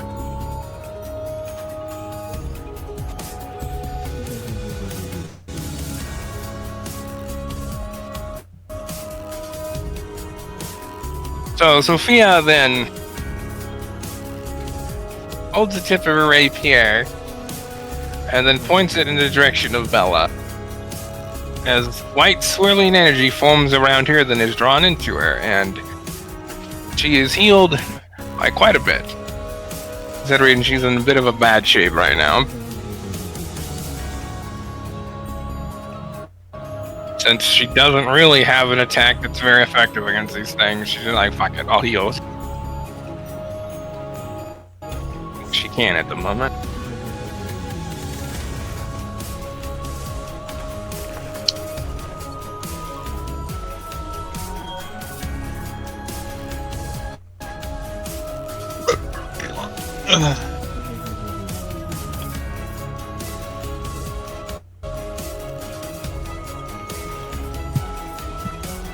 So Bella looks considerably better after that.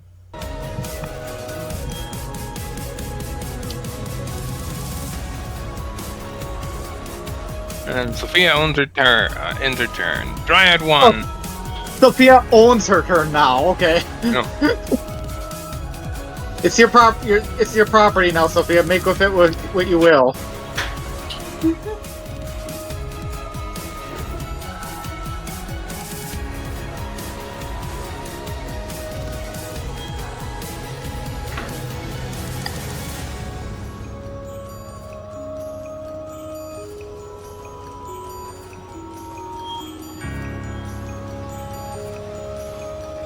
Hey Gwen. Make a charisma save. Why me? As you hear something approaching you from behind, and you look over your shoulder to find one of the dryads looking at you with like a sweet smile as she waves the hand in your direction. Wait, this?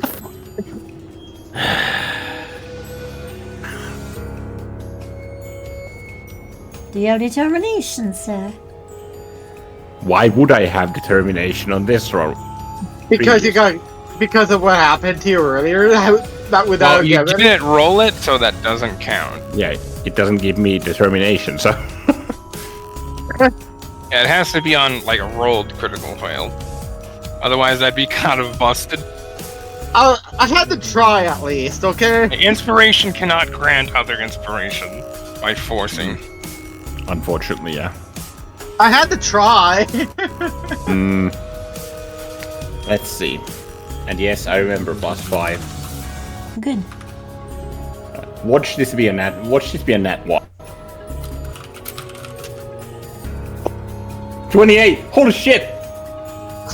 So as she like waves her hand, and you feel like, suddenly feel like you need to protect this woman, but then you kind of snap out of it, like, oh wait, what the fuck? Like, no, you don't need to. You manage to shrug it off. Sorry, sweet tits. Not my time. She looks disappointed. And I'm like, copycat. And then vines begin to shoot out the ground around you, Olivine and Sakura. Make a strength save as they all just grasp onto you. Wait, that's Quinn, not me. Strength save. Now this one where I actually have proficiency. Let's see how badly this goes. Well, I'm pretty sure soccer is like cute. Blink.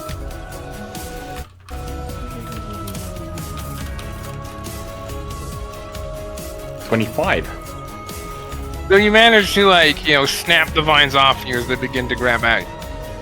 Olive, on the other hand, not so well, as she just gets restricted by the vines. She's currently restrained.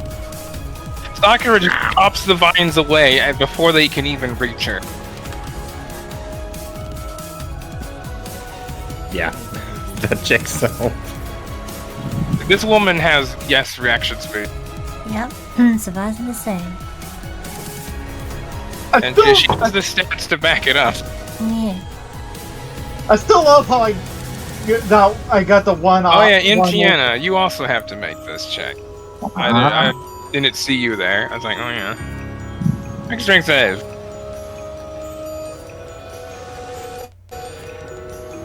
Nope. So you are caught off guard as your broom and yourself, you're caught. Are you in your broom or are you on the ground? Not on the broom yet. I wasn't, because I figured it would be awkward to try to do that axe while on the broom. Yeah, you might have been swinging at disadvantage. But yeah, so vines then grasp around you and you are restrained.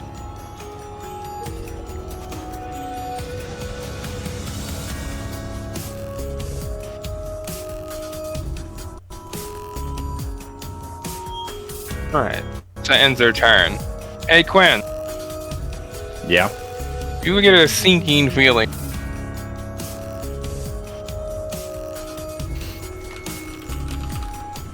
A sinking feeling? Yo. What now? Sandy drops.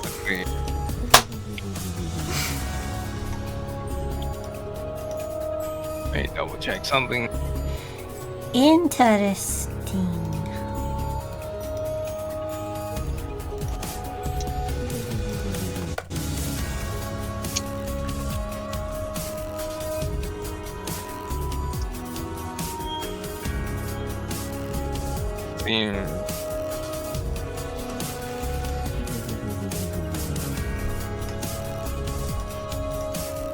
Who was that acted just now? Make a con save. As you feel something similar to what just happened to you before. Oh god. A constitution save? Make a con save. Fuck. Is that not the other thing that fighter has natural proficiency with? Yes, but still. That's a natural 1. Determination. I don't have determination. You gain determination, Ollie. And it's a bit late to use it, but at least you get it. Oh yeah, true, because I got it from the freaking saving throw. Yeah. Mm-hmm. I keep forgetting that you get them from normal when you save normally. When you take a suck, you gain the luck. When you get the sucky, you get lucky. Hold on. That's how it works.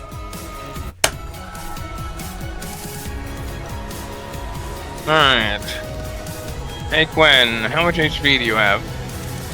130, or no, I have... Like max or current? Both. Current is 111, max is 133.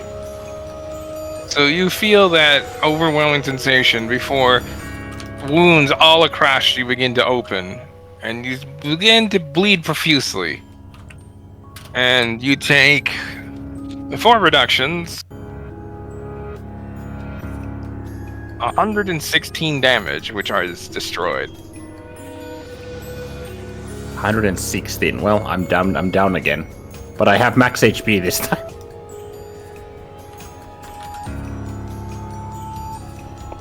Oh, you still have some HP left. No. Here. Was it 106 or 116? 16, I thought. Yeah. Okay. 116. Yeah. And I'm that's down. destroyed. Yep, I'm down. My max HP is at 17 currently. You think that this chick might have something against you. A little bit. And that was outside of turn, so legendary action. Yeah. It's not good.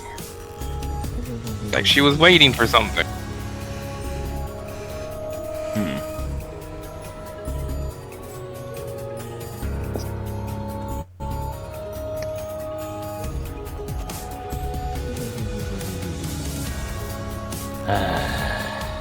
Oh, legendary action, that's skip. Target 1, you're knocked the fuck out. Robin.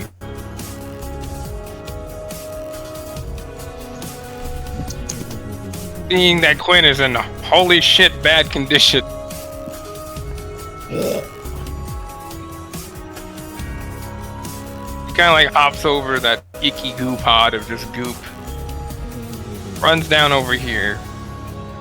And Quinn, you get a potion that full heals you because you can't get the rest of the healing benefit. So your wounds stop bleeding, but they're still visibly there. Like, but, like, you've does got it- gashes all over you. But like, does that remove my destroyed HP?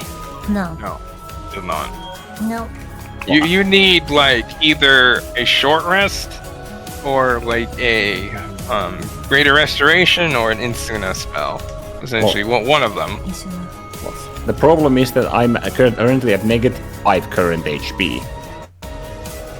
Well, you're not loss of your maximum, so you're up with what, like not much.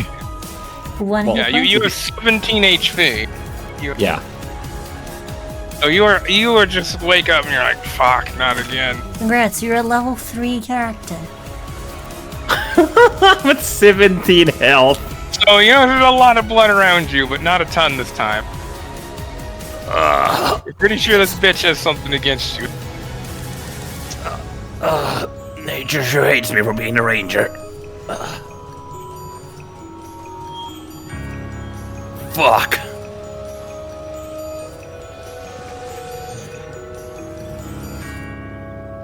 Alright.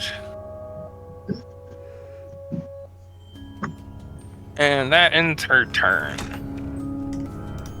Oh yeah, determination you get from being reduced to 0 HP too. Yes. Yep. That means you should Yeah. have more. So you have Yeah. 2 determination from that. Where do I get? Yeah, I have 2 now because I've been reduced to 0 HP twice. No. Yeah. Okay. Well, see, the first one you just fucking died, so not much you can do about that. Nope. But it was still technically reduced to 0 HP. Well, when your maximum HP is 0, is it really anything higher? Not really. Let's see. Rolling a natural 1 by a saving throw, taking critical damage is negated. Right, that is not negated by determination. I forgot that that's a thing. Yep. Yeah, so that's the other one. Okay. Yeah, because it was determination, it just bypassed that. Yes. At least I can negate whatever this bitch throws at me next. Oh, this dryad, seeing that it's in a bit of a precarious situation, wraps itself in its vines, and it just disappears with a flutter of leaves all around her, and then when the leaves fade, she's no Wait. longer there. Wait, the Guardian 3?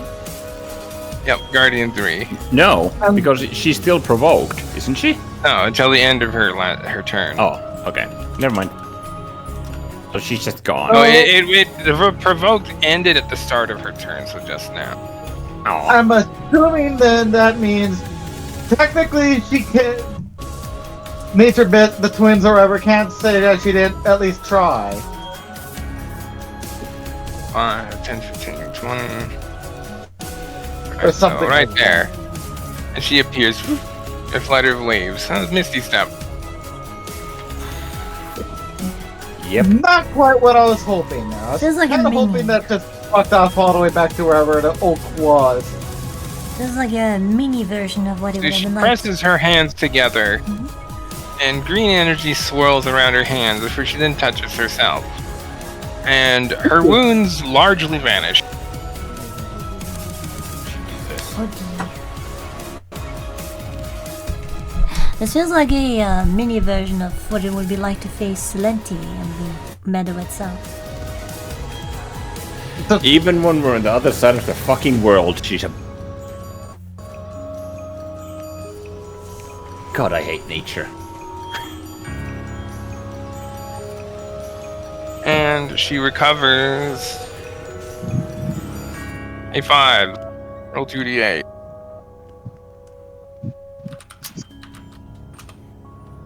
Are more than 3.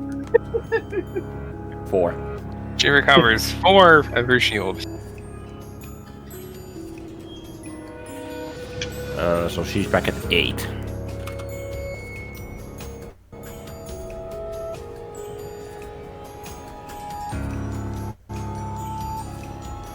So she then holds her hand out as vines begin to wrap all around you guys. Well, I'm already restrained, so... So what did you say? Strength save? Make You strength cut out. save. Yeah, you cut out, so I didn't catch it.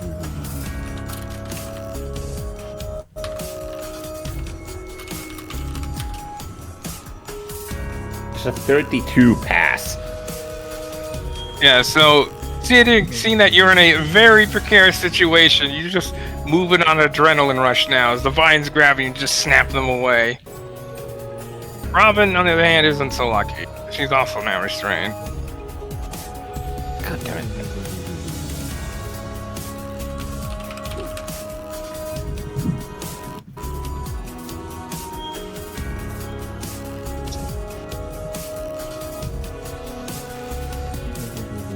Actually, wait a minute.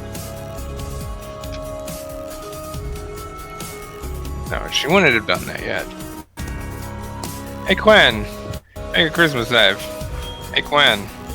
Make a charisma save. Wait, I thought it was if you already passed the Dryad save. That's a different dryad. Different dryad. Oh. All of them are like, I want a piece of this. I want a piece of this, dude. Just one for all of there before I heard. No, from that dryad's charm. Would you like to use your determine that you got? Actually, yes. I'm gonna use 1 for advance.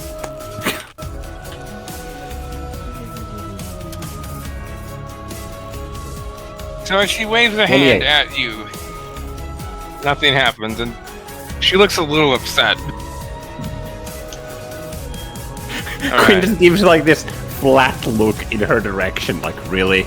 so then she heals. So she used that and that. Alright, so that then ends her turn there. Because I was like, oh yeah, you were featured for this.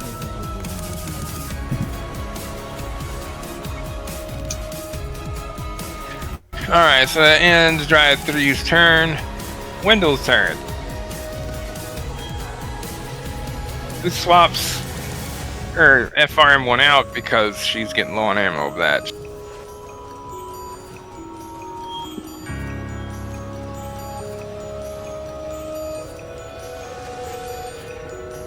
She then, takes a holstered sidearm and then takes shots at Dryad 3.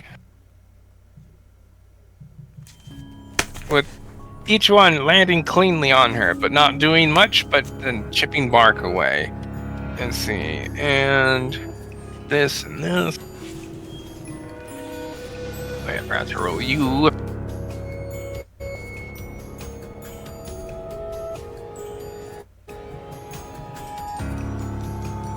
Alright, so she loses 4 shields. 3. Okay. And that was again on Dryad Number 3, yeah? 3. Yep. That's 5.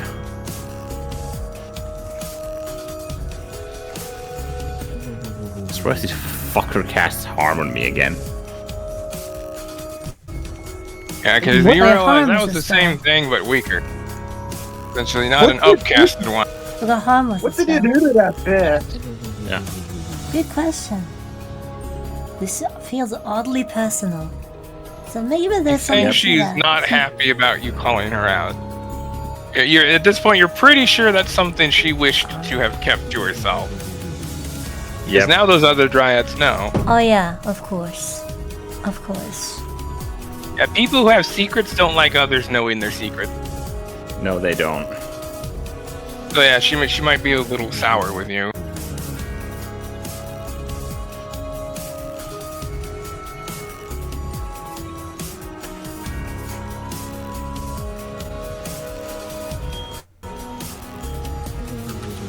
Okay, so and Wendell's turn, and she quaffs a potion because ow.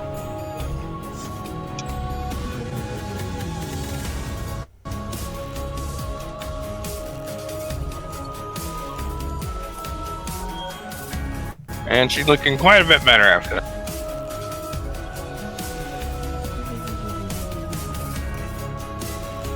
Alright, Dryad Guardian 4. Hey Quinn, make a charisma save. Charm save or charisma save, yeah. As this one You don't walks have up any- and waves a hand in your direction.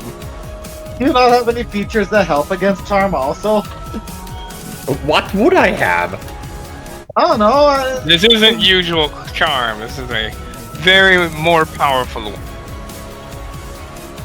21?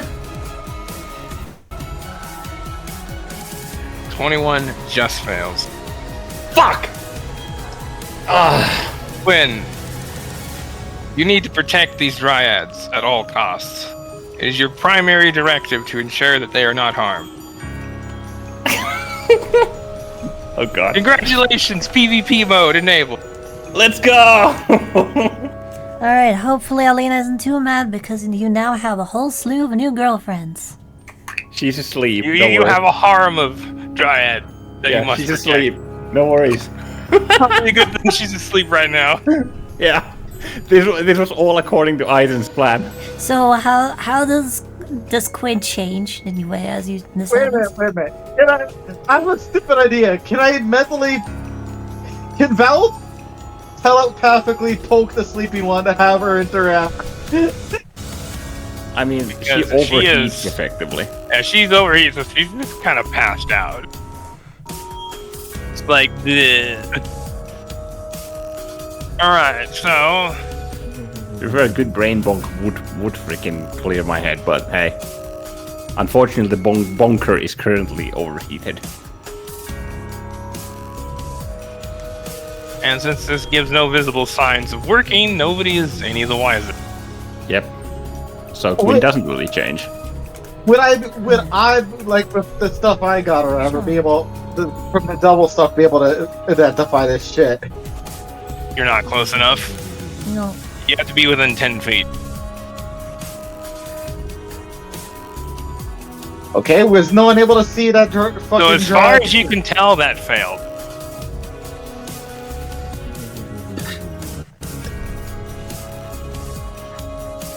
Alright, let's see here.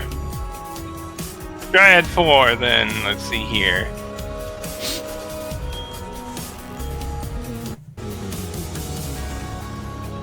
Takes a slash at Quinn, but then misses. Quinn kind of just rolls out of the way. How could you? Would I find it weird that those who I try to protect suddenly try to hurt me? Roll intuition.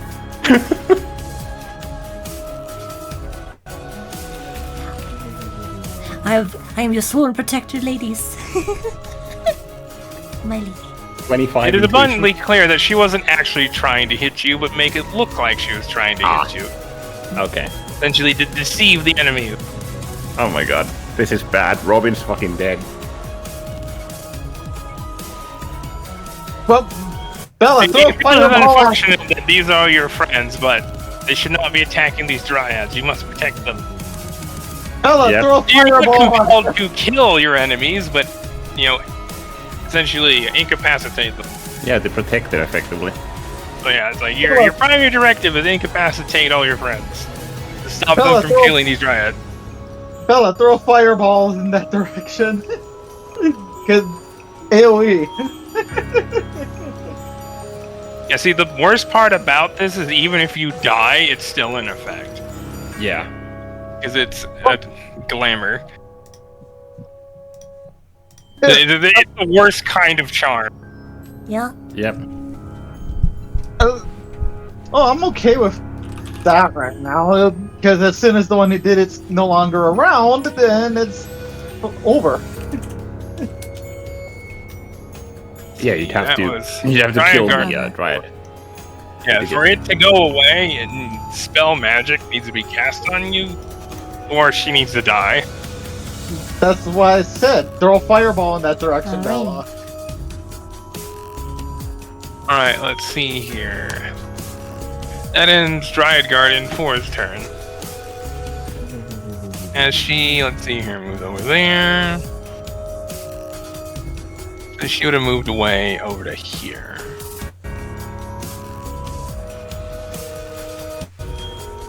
But she's backing away, so clear. From everyone's perspective, that charm clearly failed.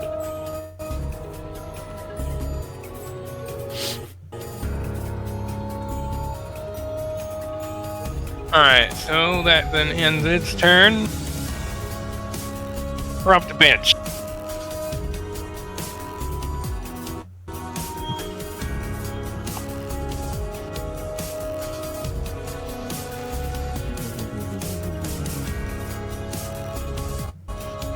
Ooh, it phases out of the wall right here.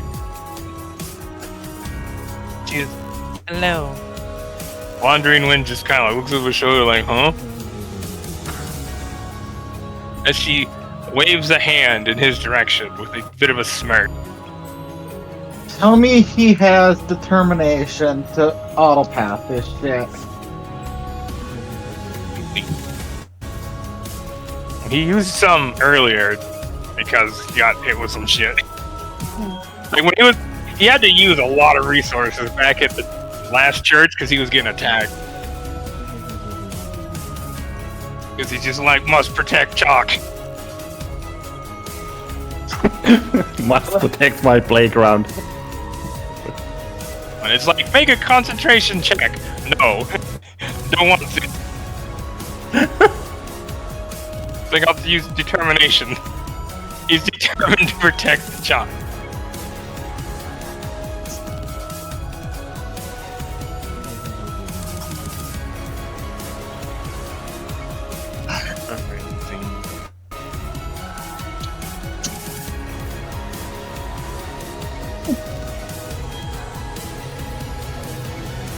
Oh. As that happened, he kind of like pauses for a moment, then turns, looks towards Biggs as he, draws his poleaxe and kind of holds it in his direction. Oh god. Biggs is like, ah, fuck. They got the big guy.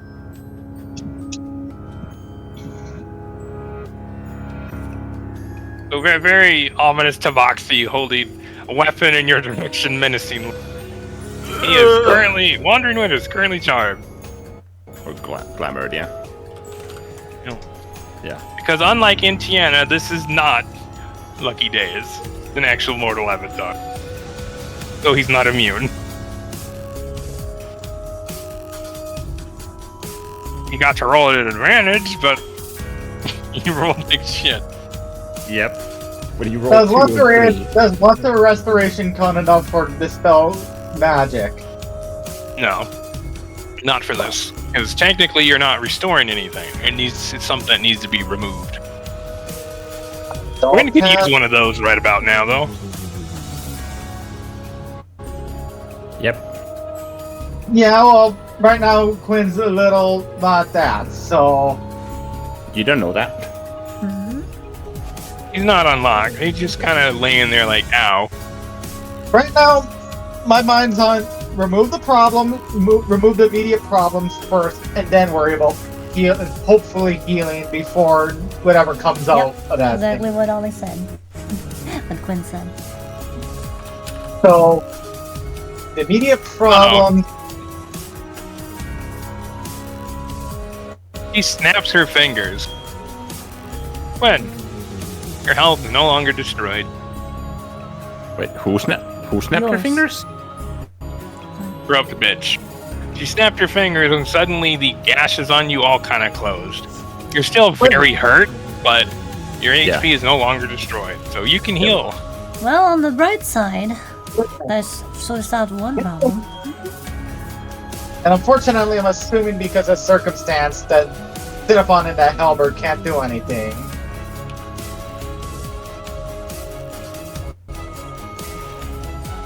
Let's see. Now, none of you guys have noticed right now because those close enough are currently struggling with vines.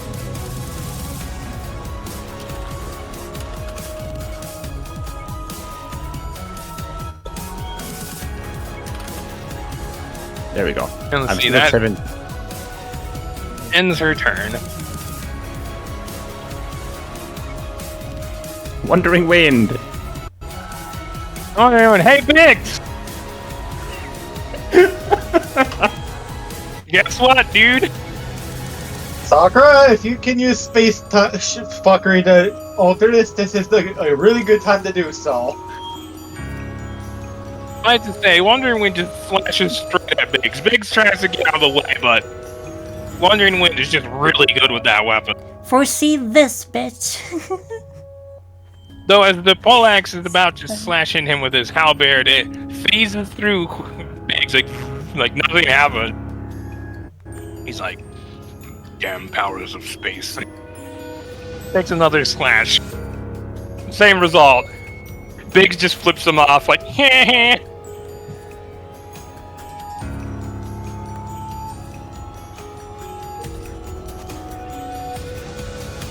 Though perhaps a little too soon. Also, In before crit. regardless of the charm, would he? Never mind. Would he been able? Also, Cat picked up on space from who? What does he know? He recognized what that was. I know. I said, but from who? Ooh, that's a good question. Indeed.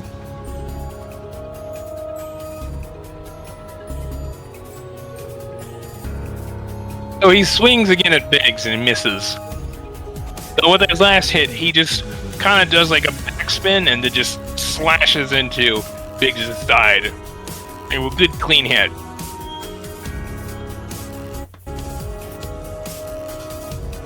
Cinnafon's very unhappy right now. Hey, Cinnabon, can you snap him out of that then? She is a godly being, she cannot interfere. Huh.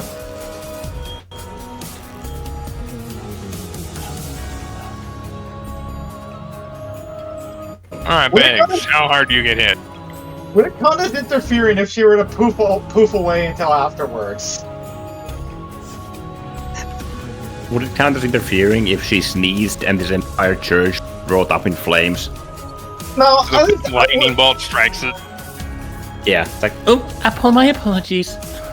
at least what I That was asked, not really ladylike. at least what I asked technically wouldn't be interfering, or at least that kind, because it's just poofing away. Really?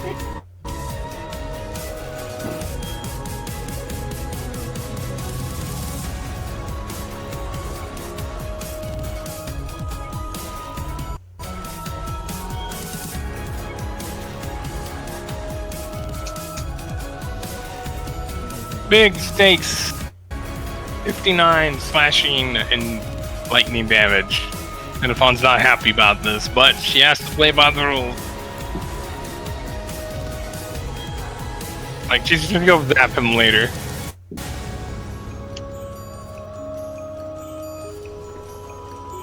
Biggs gets big AC bonuses for shit attacking him, but not this big. So I assume it would have been be interfering to just poof self/Halbert out of there then. Yep, because that is his primary weapon, so for her to take that away would be, you know, like a direct intervention. So yeah, the very, very pouty Cinnabon.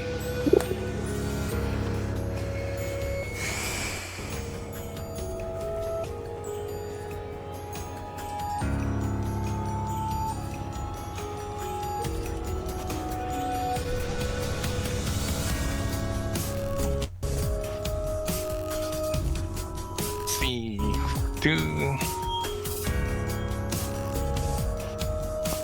Yeah, Big took a bit of damage from that hit.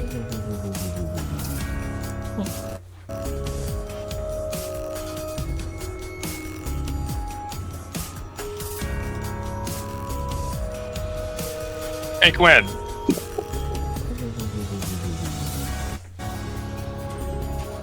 Yeah. Wonderwind is kind of like, what? Like, rushes over here. What the fuck? What? He knows. Yeah, he was charmed too. Yeah. Form a wall! So he gives you a potion because he can use potions on other people's bonus action. He's a high-level cleric. Mm-hmm. Good medicine. You know, it'd be Yeah, funny. he passed the check to do it. It'd So be you funny- heal, roll 10, what is it, 10d4? He gave you a supreme healing potion. So 10d4 plus 20, and then it's plus Corn. con mod, so it's plus 20. I heal for 7. Wow, that's a lot of 4. 71, nice. Wait, you said No. superior or supreme? Superior. Superior was. No, supreme. Was it? I keep getting them mixed up. Yeah. Yeah, The supreme. is- 10d4 plus 20. Yeah, that's supreme. Yeah. Supreme. Yes. So, I can play 71. You Yay! feel considerably better. Also, I'd like a quick break at the top of the next round, if that's okay. Yep. Half. Oh, A bit over half. Well, that comes right at Bella's turn here, so. Yep, that's what I see.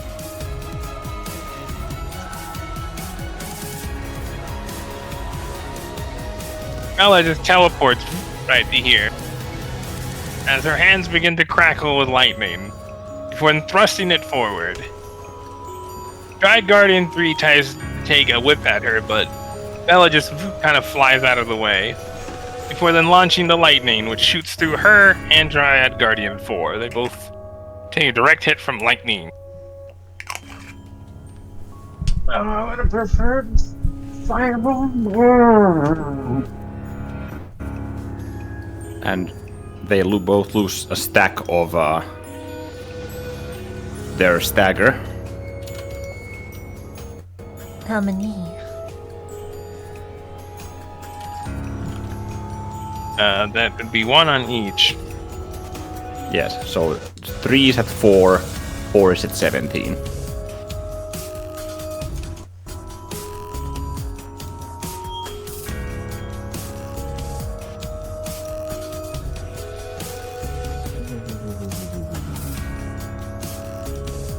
Oops.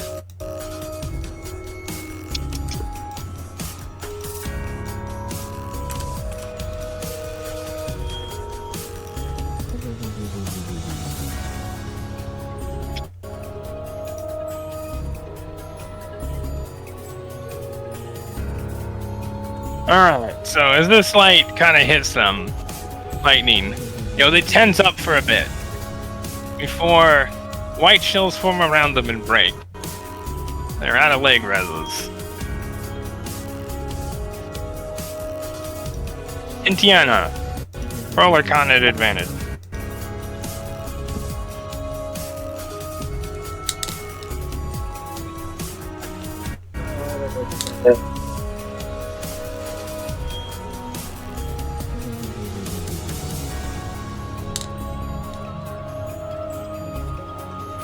$27.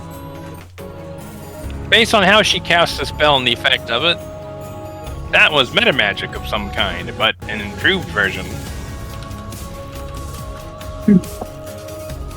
Essentially, the attack would have paralyzed them, if not for the legendary resistance. Interesting. As they both failed the saving throw.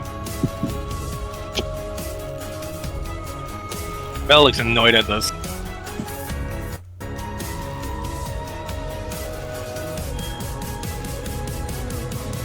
Alright, let's see here.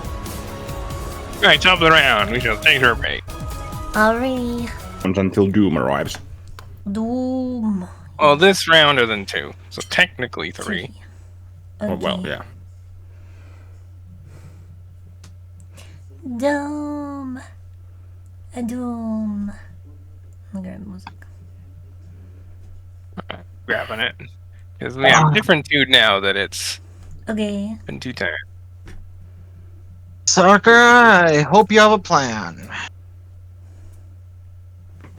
But feel free to ship in. I don't Things have one. escalated. I don't have one. That's why I'm hoping. Second morning. Pray you don't need a Librarian! Line your guns! Fire! Yeah, it's coming down to the wire. Things are getting serious.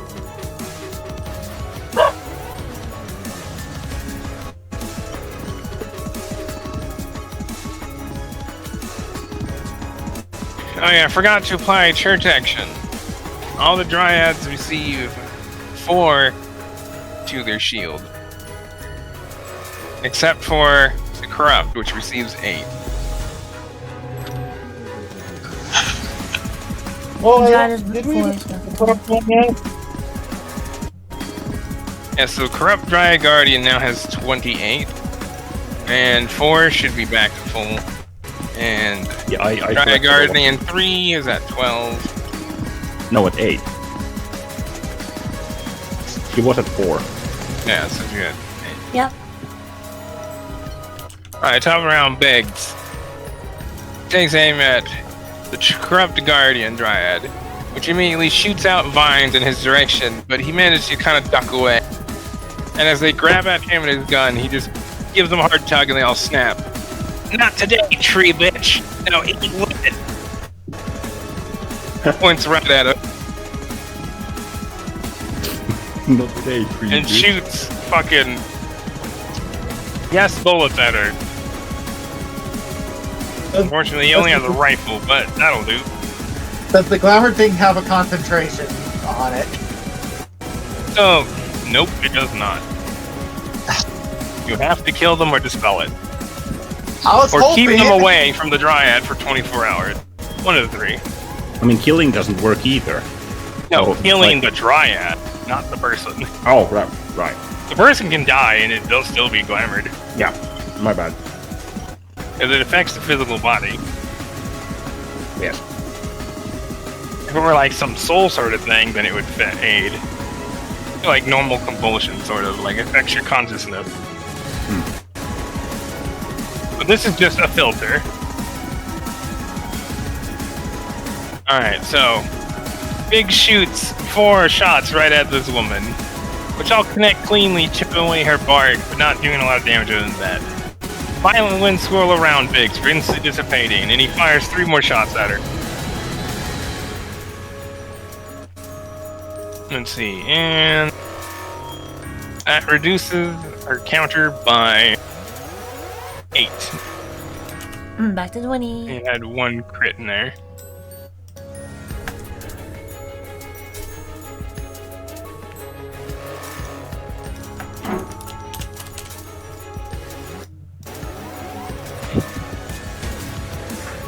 And I would, Weird. if Sakura didn't know, I would let her know that I have an infernal machete, an infernal iron machete or whatever on me. Biggs then uses bonus action to reload. And that ends his turn. Ollivine's turn. The bonus action disengaged to like step away from Wandering Wind. Wasn't she restrained still? Good. She managed to break free at the start of her turn. Okay, gotcha. And she rolled just high enough.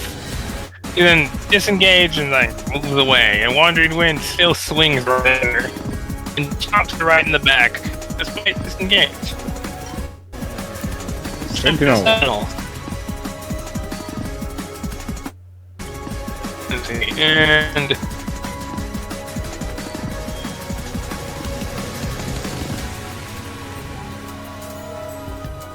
I'll be right back. Someone on your board.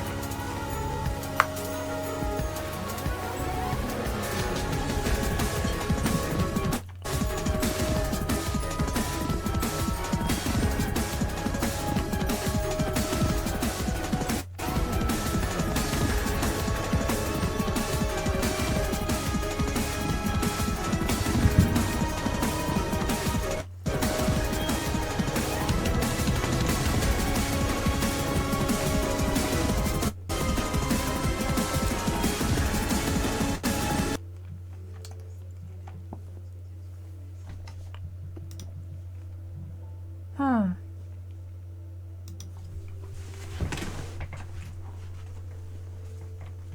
And back. Welcome back.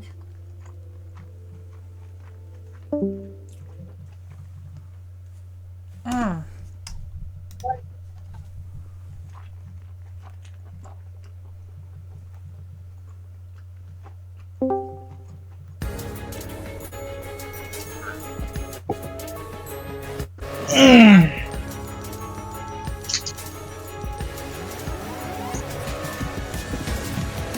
Alright. Oh, we'll call it good at the top of next round. Sounds good. Sounds good to me. Line takes.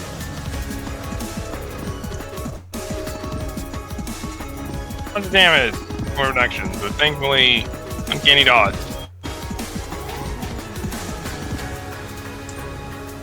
Otherwise, that would have hurt.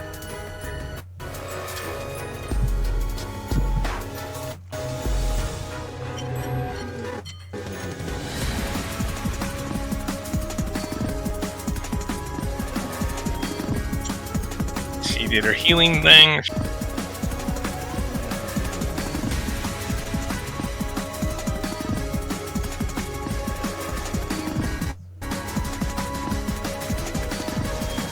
All by not looking so good, but still up.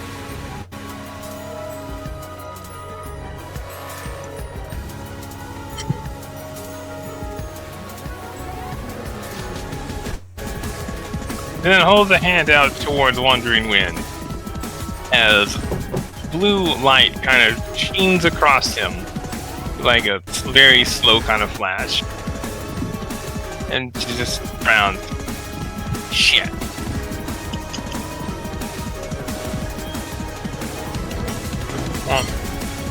Cure. Tiana, you recognize it as a glance as dispel magic. However, she could not upcast it high enough to just instantly get rid of the charm, so she had to roll. And she didn't roll very good. So And the spell I do not. failed. Unfortunately, I don't believe I have that spell. Spell magic would be good.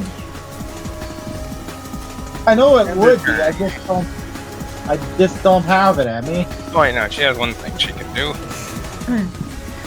Alright, I'm sorry. She raises her other hand towards Wandering Wind as a silver clock begins to peer over his head. Okay, try and slow him. There's a big cat, angry.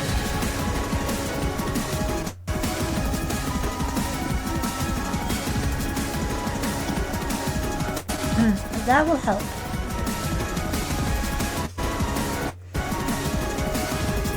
So as the clock begins to slow down, it just immediately shatters. Like, Yeah, good luck trying to get just an to slow down. exasperated sigh as Wandering Wind resists both of her effects to do anything. He Having might this have some cat- pretty good saves. Yep, Suffice Having it to this cat- say. against I it is think- never good. It's almost like he's a weapon. I imagine that she couldn't balance it. I've heard of the spell or other thing. Her fight haste and slow aren't considered level spells, and she uses free action. So it's kind of just a free thing Chrono Shifters can do. Oh, I was asking that, like, okay, like, couldn't dispel, couldn't bid the dispel even? Sorry, what? Couldn't bid the dispel even? Fuck.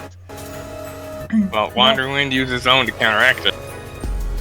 Also, there is this. Which Yeah, because which I those didn't who are realize. charmed are trying their absolute best to fight back. Okay, fuck.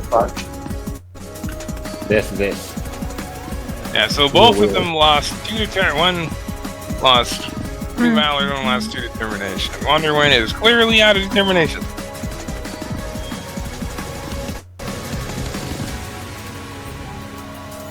Let's Yeah, see you here. would have definitely benefited from that, I'd imagine. Yeah. This is why it pays to read your character sheet. Alright, I let's have. see. There's just so much shit in there. Alright, all of mine enter turn. Win! You need to save your bitches. Alright. Let's see. Do I go after... Do I knock out Robin? Do I go after Belinda? Or do I go after Sakura? Belinda's not here. Oh, yo, Olivine's hurt. Oh, Olivine Belinda, is hurt. Belinda Biggs Jr. is hurt. technically.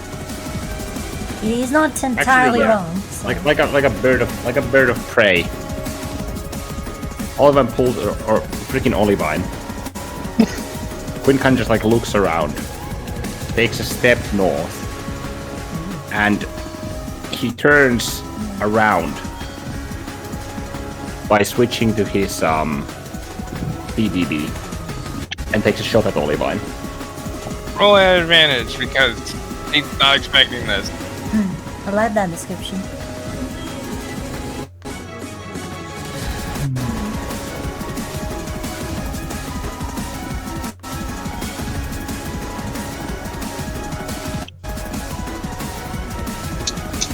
What's worse, Olivine's own buff is affecting this. What's that? Olivine's own buff is affecting this. Unfortunately, because she doesn't know not to do it. Yep. Well, at least for the first one. 32. Suffice to say, you hit Olivine and she's completely taken off guard, like, fuck. Biggs like looks over here. The bitch has got Quinn too. Ah, this sucks. Roll damage. At advantage because favored foe.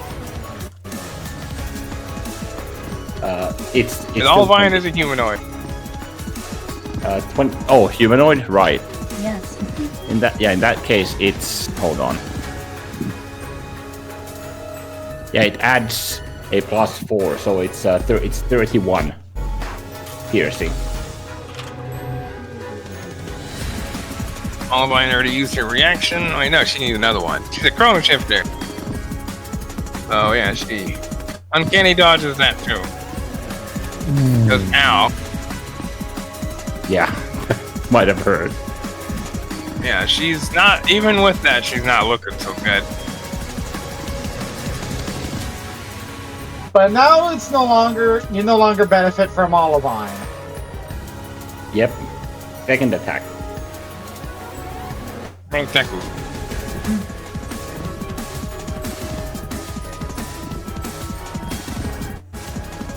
It's 5. Oh yeah, because I forgot to add the mod. So that first attack roll is actually 37.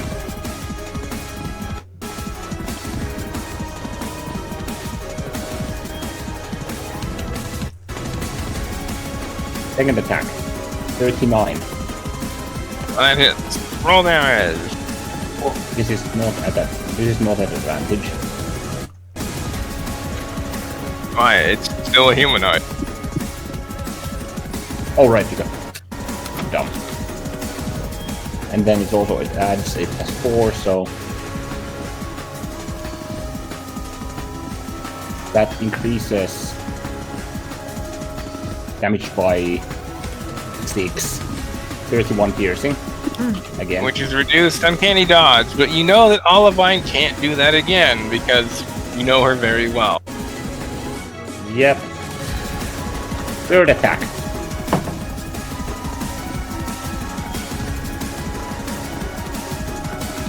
$35.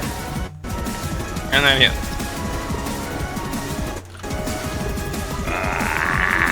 I'm sorry, Olivine.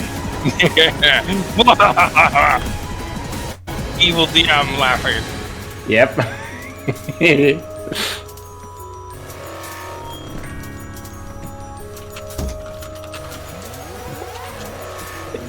$35 piercing damage.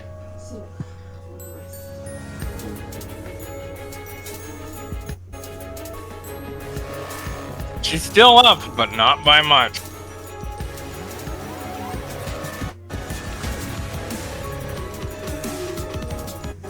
$41. Nice to hit. say that hit. And minimum damage will down her. Yeah. And that also procs lightning. So it's like narratively appropriate question mark? If she gets smited with lead and lightning, it's all over. Yeah. It's like through like her midriff, just past her spleen.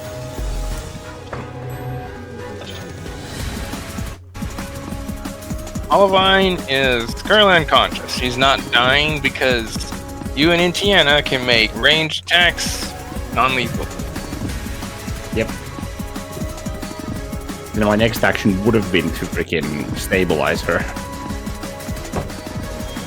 KO. Yeah, but you don't need to do that. So yeah, Olivine is KO'd. And I hope at least that we dropped the fucking stun or whatever from losing concentration on haste. Yeah, we did. Yeah, About that, you all lost haste. And she doesn't need to use concentration, but if she goes unconscious, it essentially ends. So no one has haste anymore. to Will's return. What? Just referring to how in Will's written, you get stunned afterward, which is Oh no, I got rid of that because it's lame. Yep, I agree. But yeah, so I was just clarifying what you meant. everyone now is moving slower. So for his last attack, seeing as there is a stuck freaking pirate captain right on the ground, like at his feet, he's gonna point the BBB right at her and shoot. Roll at advantage because you don't get disadvantage up close. Well, actually, no. With the BBB, you would. Well, the pipe is like literally attached to her. I'm 5 feet from her. Fair. And she's not moving. Well, yeah, I mean she's restrained, so it would be a normal roll in that case. Yep.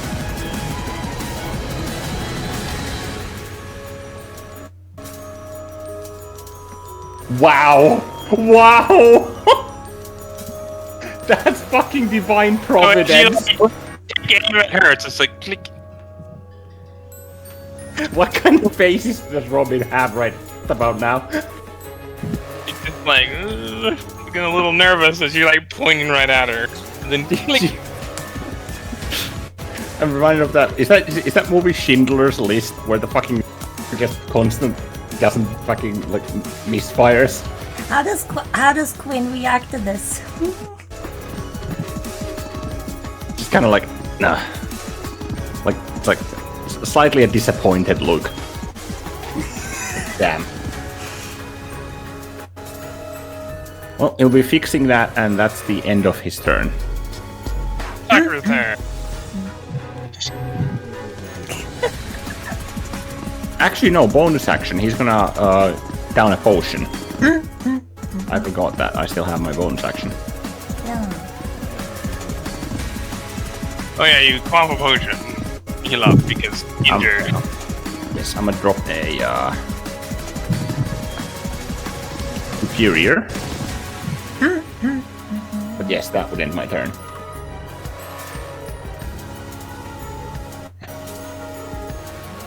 So it's 27 and then 8 times 2.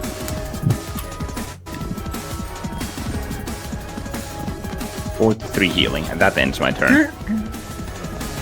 Nice. Not noise. Well, it will be It's nice for you. if we take out the one. Awesome If we take out the one doing this shit. Mm-hmm.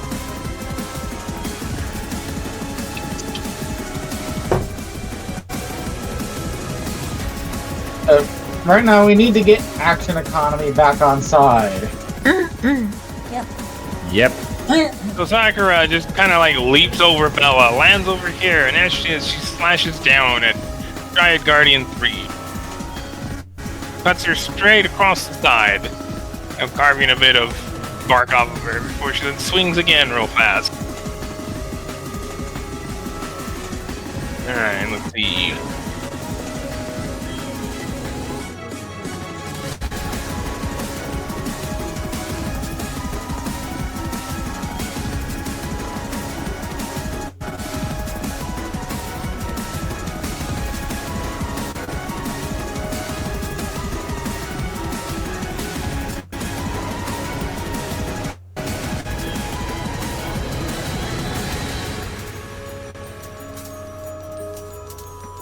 Alright, Dry Guardian 3. You take some damage as she just hacks away at you with big machete.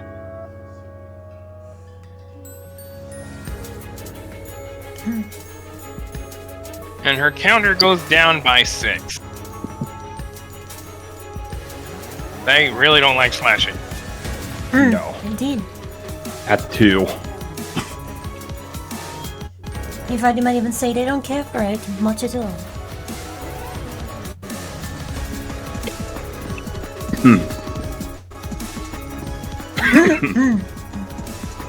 Akira, bonus action.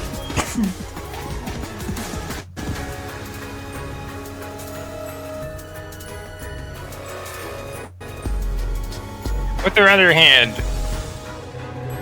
she takes a swing through her cloak, and right as her hand leaves, there's a small dagger in it, which she slashes her across the midsection with.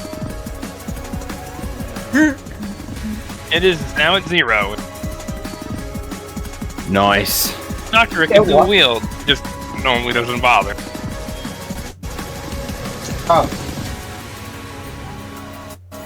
Was it enough to drop the bitch? Well, she is now stunned and her wards are gone, as the bark around here just falls away. And she's just now a perfectly normal dryad with no special protection, then stunned. Alright, Intiana, your turn. Fucking smoke this bitch. Make a strength check to break free. Does Olivine help even though she's so cold? Nope, unfortunately. I know, I was She asking that- requires consciousness. I was asking that as a joke. Well, in that case, my bonus action is gonna get me free then, because I can Misty Step.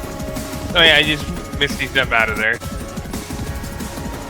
Now the question And you is, can where use do that I want also to stand for free. Now the question is, where do I also want to go?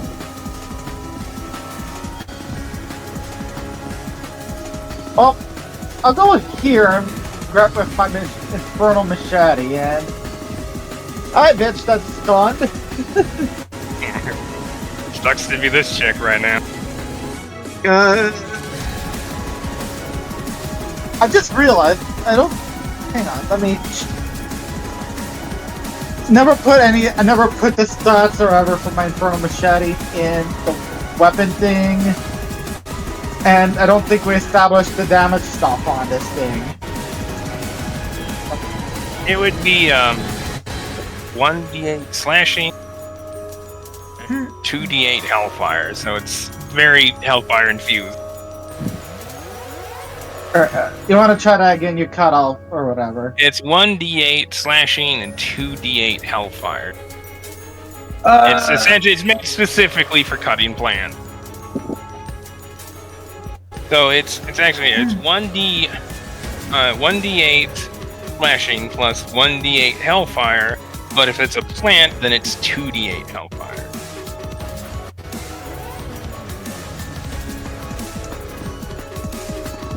Yeah, against these guys, it's 1d8 slashing plus 2d8 hellfire. And the damage modifier is considered fire. Alright, and I'm assuming... is it proficiency or expertise with this thing? You'd have expertise.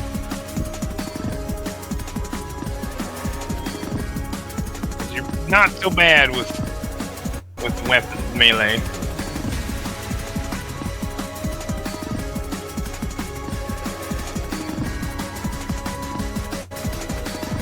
Okay, and is it a +1 or just basic? It would be a +2.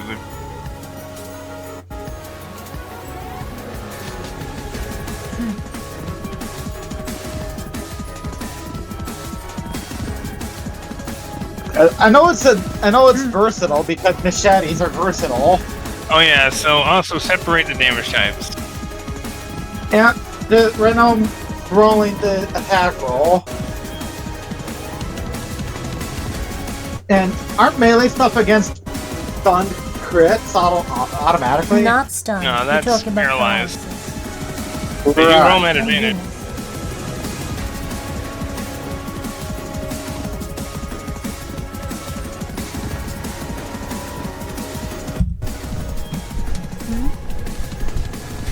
Okay, there's the slash. 2d8. Well, no. 48 KH2 plus 4 plus 2 Hellfire. How's she after that one? This is number 3, right? Yes. The one that Sakura was working on.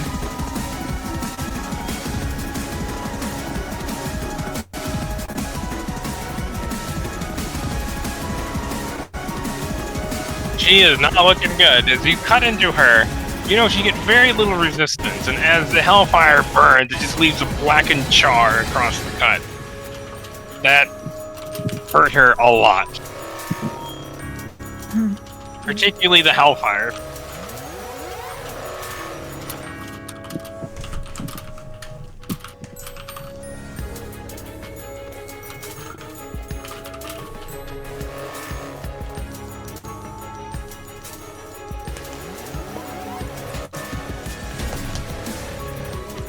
Oh, okay. That's a lot of damage. That's Yep. a lot of damage. Or that's a Yeah, big because attack. this thing would crit on an 18 and higher. Do I even, okay? Do I need to roll damage here? No. So, as you get your leverage and you go to cut her, and you cut her clean in half at the waist, and she just falls over. Congratulations, Like, you just burn her in Quinn. half. Congratulations, Quinn. You are no longer under control. Yeah, you kind of snap out of it, and you're like, oh shit, oh wow, fuck, sorry, all right. Yeah, it's like,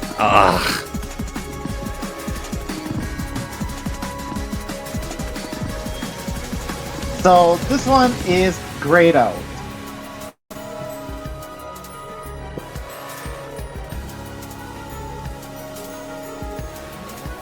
Yeah, that was number 3.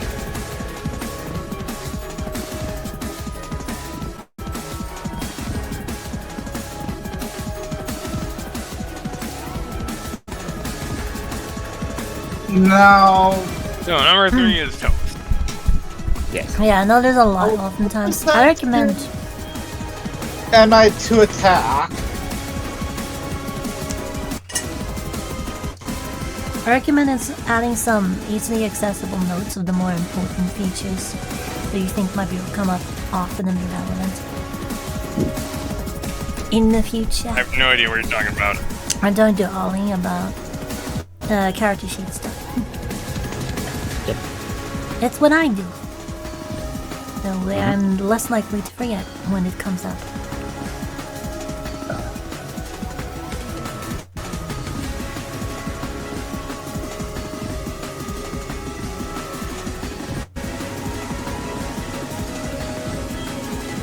Now, where do I want to move? Do I want to move? You might want to go after the fucking Guardian 1 if you can. I used up my 2 attacks or whatever already, and I don't have haste anymore. Oh, fair. And I used my bonus action to get out of the restraint. Isn't that a free action at the start of your... Oh, wait, no, because you used... Why would it be a free action? Yeah. I had to use my I failed the strength check, so I had the Misty Step. Yes. Drink a potion? Or to use his bonus you action. can't. Unless he has, like, fast I already hands. used my bonus 5s. Yeah. That's why I'm just pondering, where do I want to move, if I even want to move. Yes, because, like, what previously happened, moving carelessly could get you slapped real hard.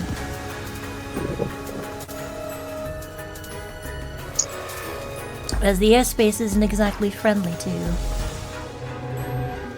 Nowhere in here is friendly to me, though. That's the problem.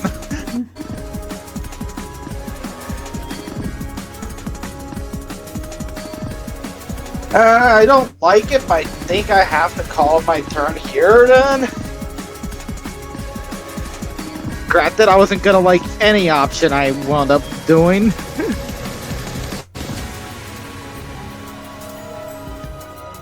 So, whoever next. The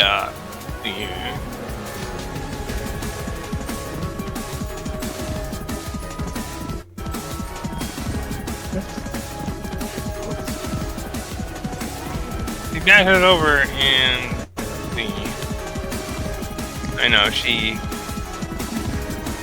zaps Dryad 4 with 2 bolts of lightning, which she clears. No, she fails. Get out of the way. Yeah, Sophia can't really do a lot against these things. Oh, no, she gets to add a fire to that one.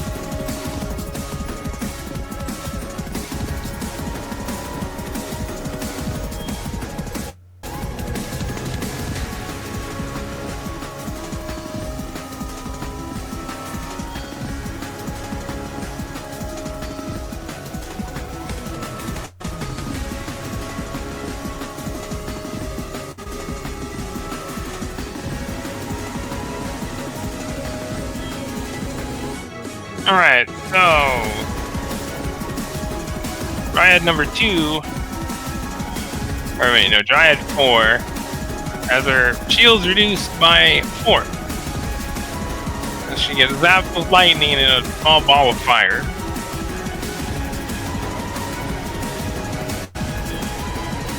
Number 4, you said? Yep. Yeah, hit reach by 4, 16.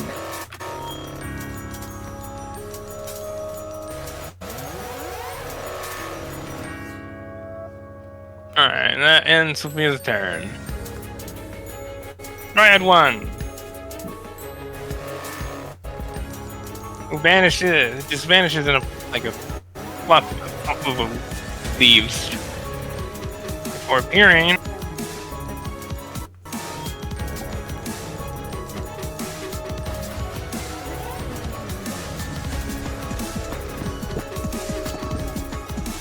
right there.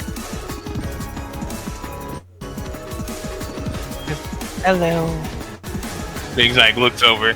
Gosh. Then just stops. Where he then turns your guys' way and aims in your general direction with his rifle. No. Was I able to? Were any of us able to recognize it in time to at least avoid? The only person that can counterspell is currently unconscious. That's not what I was asking about. Like, to just mitigate any advantage that could have had with the attack. Too far away. Like, the one person that could do something about it is on the ground. Oh Well, she can't counterspell it, but she could potentially stop it if she wasn't unconscious. Like, Big saw this coming, is just like, well, shit. It's like, I'm gonna fail this. Nothing he can do.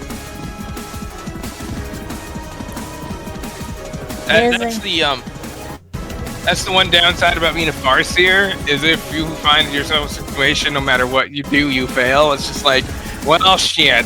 There's a unique terror to being a Farseer in this sort of situation. And there's an even more unique terror chance to being a guy in that sort of situation. He had, being a Chronomancer and a Farseer, he had a very high chance to succeed. He rolled this at double advantage and still failed. Wow.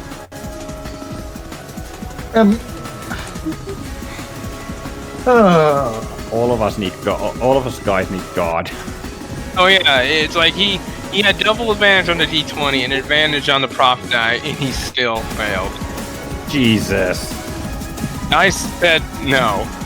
Yes, he very much did. I was just like, did he seriously just fail? Granted, he only failed by a little, but he still failed. I really wish, Sakura, that you didn't open this do the whole setup, the fight up the way you did, because then Pops could have helped too. You don't want to know what you'd be up against if she didn't.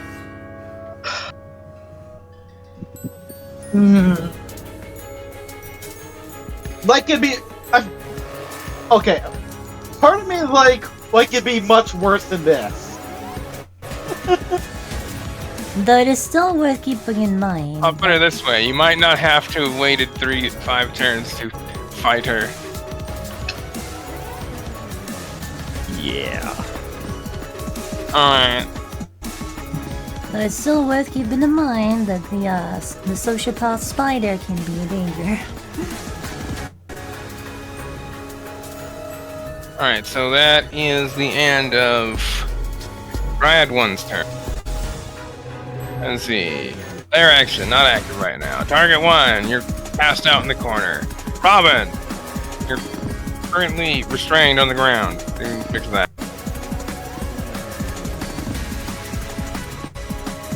She has proficiency, but her mod's not so great. Come on, Robin. Robin But in she the like hood. tries to tries to break through it, and she just can't do it.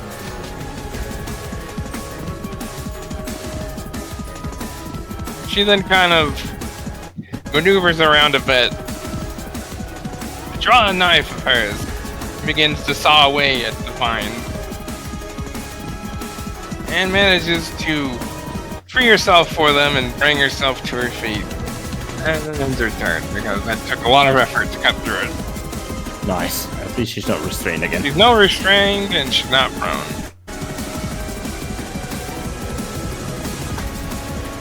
Alright. Chrysalis, countdown.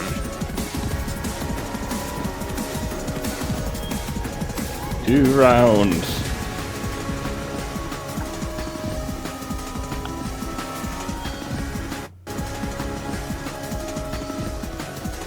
At this rate, it's gonna be us, the fucking wall bitch, and whatever the fuck is in that giant chrysalis. I know. No, I'm saying that that's a positive thing. At least we have a chance to wipe these fucking other guardians out. I see it as a negative because I was hoping and expecting to have more down than this by this point. So did I. As the cards are falling. A feeling. Alright, so after the Chrysalis, hey, Quinn!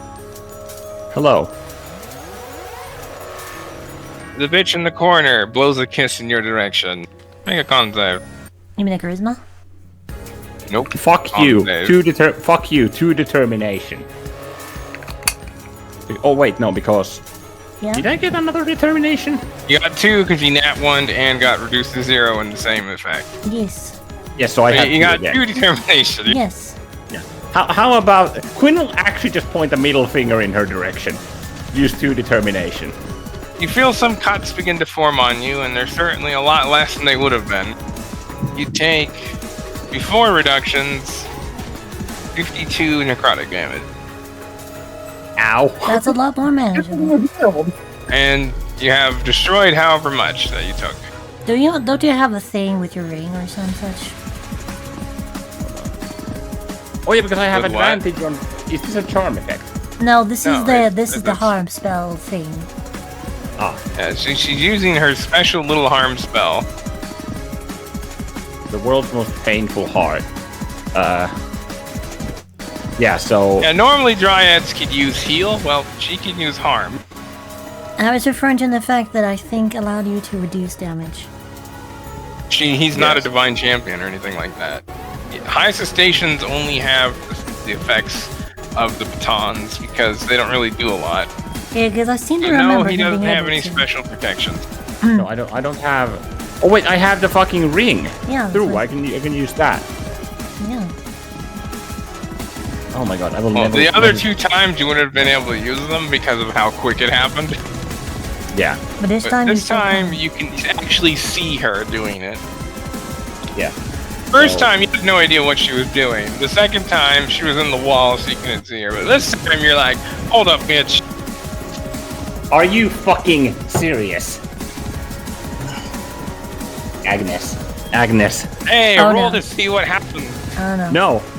this is what happens. Remember what happens on a 5, Azu? I don't remember. You have to paste the item. Everybody How about disappeared. you guys? How about you people read this? Well, you take damage plus that.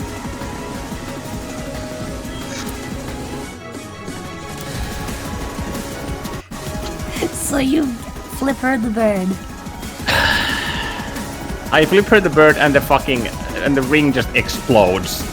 The ring just shoots a pulse of magic force, like, right at you. It just practically like, punches you in the face and hits you, like, in the gut. Just this wall of force just slams into you.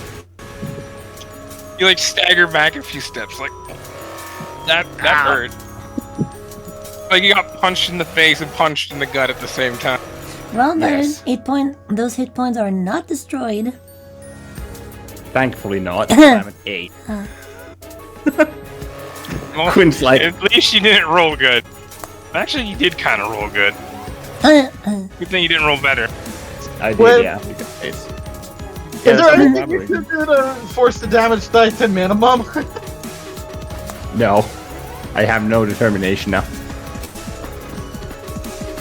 Quinn just has this deadpan look on his face, like, with a combination of the situation sucks, and these dryads suck, and there's a fucking angry cat right next to me, and fuck this ring. It's like a combination of... The dogs are just fucking you in this encounter.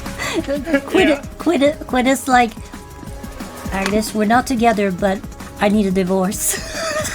Exactly. That's pretty much what he's thinking. So I'd like to file for divorce, but I can't, so, well, shit. Oh wait, we're not married. He's gonna get married to Agnes just so... Just fucking divorce her. Marriage. Yeah. Like 2 minutes later, here's the divorce paperwork. But He just has it like ready. How much spite do you have? That's Yeah. so mean. That's so mean. you just pass through the papers at the wedding altar. Oh No, god. You see, that will take Quinn through Magic Vegas for that. Through Fantasy Vegas. Right. Easy. Magic Vegas wouldn't be so bad after all this shit. Oh, holy shit. This just has been DICE, the fucking quintessential experience. Holy shit. Next is Robin, right? Because that was target 1, or Guardian 1. Yeah. Did Robin use her turn to cut herself unfree from, free from Yeah, she it? does Oh, that. Yeah. wait. Oh, wait, yeah. To cut herself Easy turn. unfree. Yes, she did. I'm gonna cut myself unfree. I'm gonna cut myself into being captive again. Oh,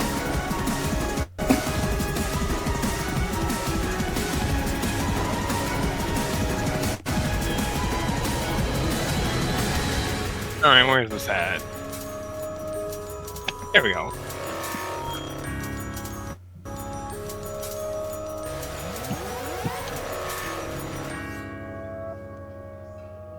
Alright, Dryad Guardian 4 is technically armed.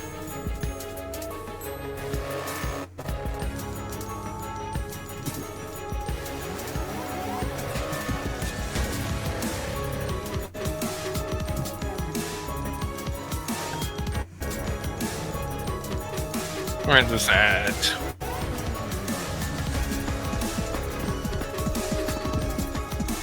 Where are you?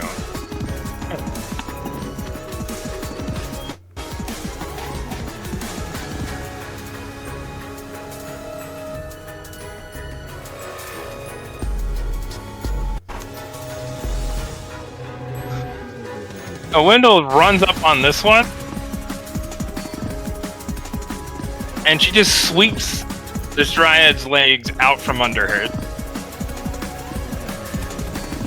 Wendell like kicks her in the side of her legs, and she just like buckles over. she's currently prone. Wendell reaches into her vest, pulls out something, and then crushes it. Crushes? And then she swirls around here, then kind of sinks into it. When? Roll engineering. What the fuck was that? Some magic tech bullshit. Actually, you're kind of distracted. Roll engineering at disadvantage. Yeah, there's Something a about cat being next to almost it. dead, and foreboding cat.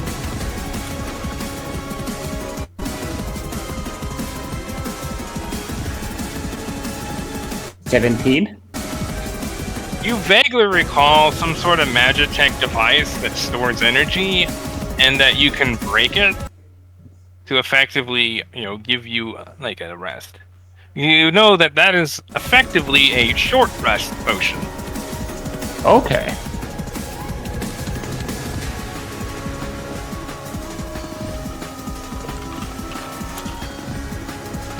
So, Wendell just, hovering over this thing, just takes aim with her FRM1, and then just unloads down at this dryad, just breaking away a lot of her bark. Violent winds swirl around her, but instantly dissipating. And she just blows this thing apart. Dryad 4 is fucking dead. Oh my god. Isn't that the one that had bigs? No, that was the one. One, But yeah. Dryad 4 just, Wendell said, fuck it. Yeah. Fuck this one in particular. She only had one of those, but she's just like, fuck these Dryad. Well, I would have preferred the one that was already hitting someone, but it's still action economy. Yep. She knew effectively that she rolled a few crits aiming right down at her. Yeah, that, That was awesome. She didn't have rounds. Well, I'm out of those. And then just stows her FRM1. Jeez, out of ammo. Well, technically she has like 4 rounds. Yeah, She has that's not- 5 rounds, but it's like that's nothing. yeah, that's not worth it. That ends her turn. Corrupt bitch. Yep.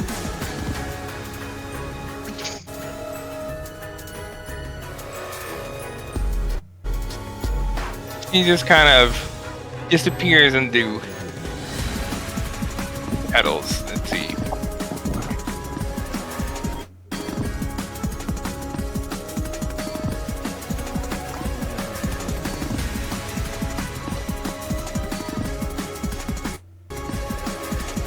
She then appears over here and just kind of steps over Olivine. Hey, Quinn, Yes. make a charisma save. I will never ever point anything out ever again in this fucking video, in this goddamn table. Oh, just imagine what she would have been doing if you didn't know who it was her. Yeah. Still. She would have very much. You'd be like, okay, which one is doing this? It's a good thing you did that, in fact. Yeah, that's essentially it would be like one of these are dryads are not what they appear to be, but Sakura was able to point out which one. So it would be like roulette, trying to find the one that's one of these things are not like the other. Her vendetta against you makes her predictable. So it's actually a good thing that she has that on the F5. So did you roll your thing? Hold on, I'm looking at because because I have Steel Will. You have advantage on saving, being charmed, exhausted, frightened, and any effects that include the incapacitated condition. From what? From it's a 7th level hunter feature, which is called defensive maneuvers. It's a ruder thing, but yeah. Well, that's the thing. This isn't a compulsion effect. Normally a charm effect would be compulsion, but this isn't compelling you to do anything. Okay, so it's So a charm. technically it's not fighting against your will, it's just masking it. That's why it's not a wisdom save. I'm rewording it to charmed compulsion in that case. Yeah. Let's see. Like, So 90% of all charms are compulsion. compulsions, yeah. Yeah, essentially the only other thing it can be is a glamour. And that's Well- why dryads suck. Let's hope for a nat 20.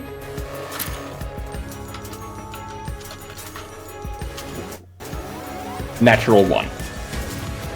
When Determination. That's my fourth natural 1 this session. you must defend this one at all costs. The other ones, fuck them. They don't matter. Gotcha. If anything, she seems amused that maybe you should kill the other dryads. And then handle your friend. So technically, you have by the wording, it sounds like you would by the amusement or whatever. You might go ahead. And she moves forward and blends into the wall. What, Yummy? By the wording, does that mean has to go ahead and technically attack them? No, your it's priority like is dryads and then friends. Yeah. This bitch don't give a fuck. But wait, is she charming both Wind and myself? No, She charmed Wandering Wind prior. Yep. Oh god, she can do multiple targets. Fucking go after the women, though. That's what your kink is. Jesus Christ. She may have a special place for you in her cold black heart. And Wandering Wind.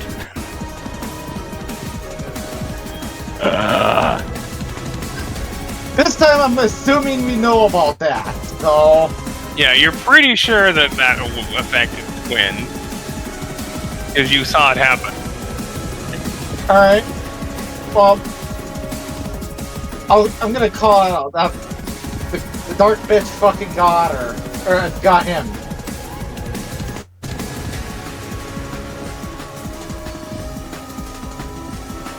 So that then ends her turn. Dirt action! Remember to add determination for your abysmal failure. Yeah. Yes, Magic. because it's a natural 1. Oh, vines reach out and grasp at most of you. Except for Quinn and Biggs and Wandering Wind. Meanwhile, I'll vine, you're KO'd, but you still get covered in vines anyway. Not 220. God damn. That's a fucking strong ass save. It's a 142 pass, Azu. This fails. No. Sakura just like slashes them away, and some vines come towards Bella, and she just kind of cuts those away as well. Someone roll a natural 20. Nice. She was able to defend herself and Bella. Robin manages to just pass. Who just passes? Robin, I think. Does the Infernal Machete give me advantage on this? What? I don't suppose the Infernal Machete gives advantage on this.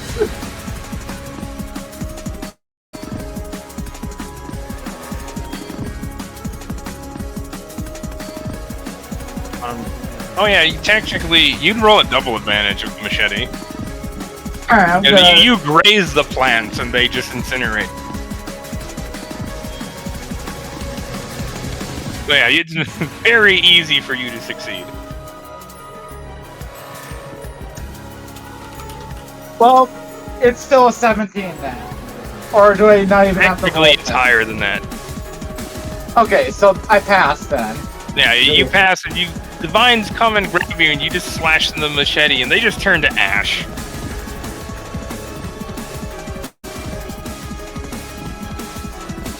Should have been on this bitch.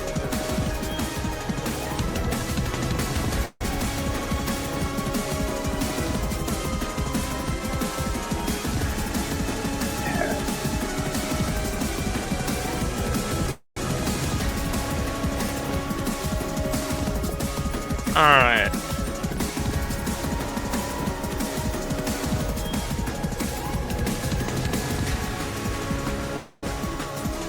And now we have Wandering Wind's turn.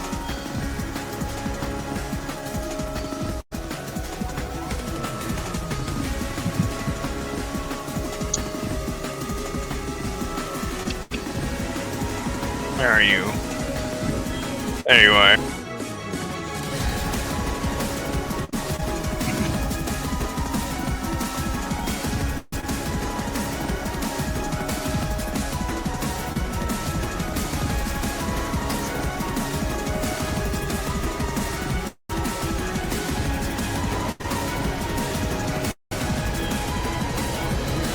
Suddenly, part of the church is just washed in darkness.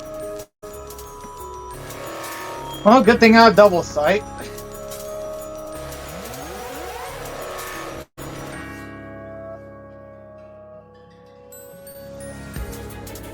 Actually,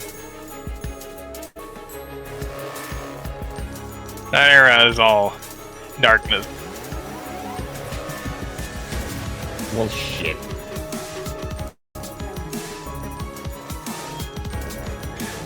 Indiana, you can't see through it. What kind of darkness would this be then? This would have to be divine power. If you were Valicos, yeah, you could see through it, but with your little mortal avatar, you can't.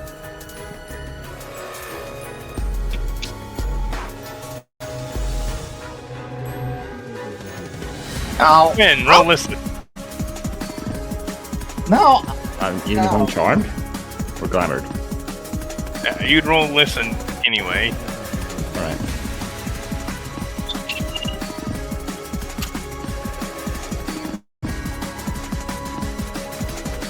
Yep.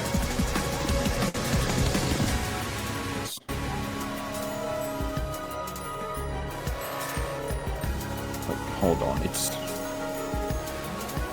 2d10, 10, 15.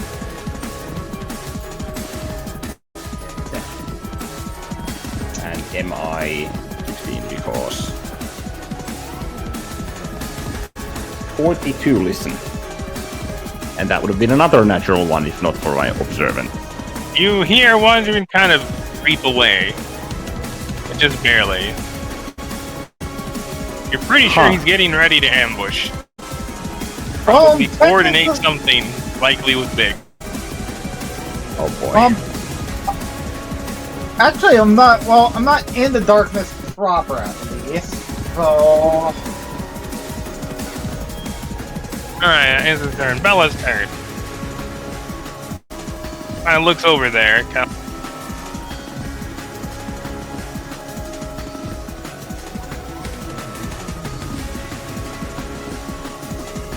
She pauses for a moment.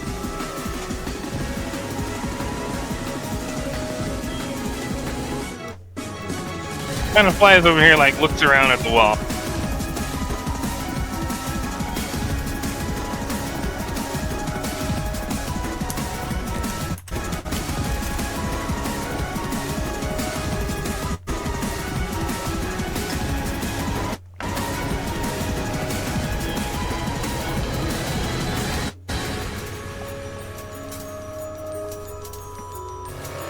And she holds out both hands in front of her before kind of spreading them open, and as she does, a cone of fire just burns across the walls on both sides. Ooh. They are very much on fire.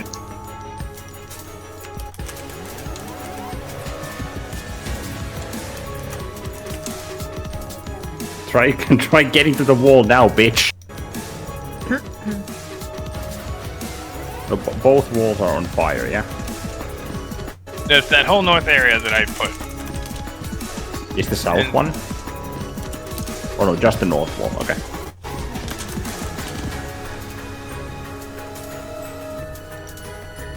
And she pops out over here.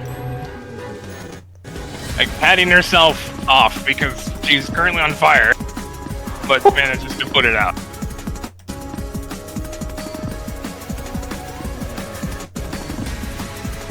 Yeah, that part of the wall of the church is burning, but, you know, whatever. Not like anybody can do about it.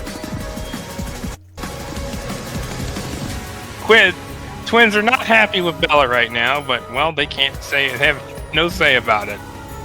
She hasn't damaged the altar, so tough shit. Sakura can get away from attacking the altar because she's a Heizo station. Bella, well, not so much. But a church, well, it's all fine and dandy because she's with Sakura, so. Yeah, and you know, it's kind of just collateral damage for the battle, so.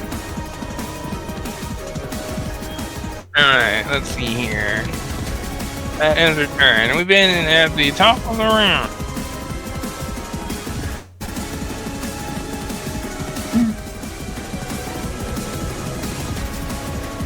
I believe we end.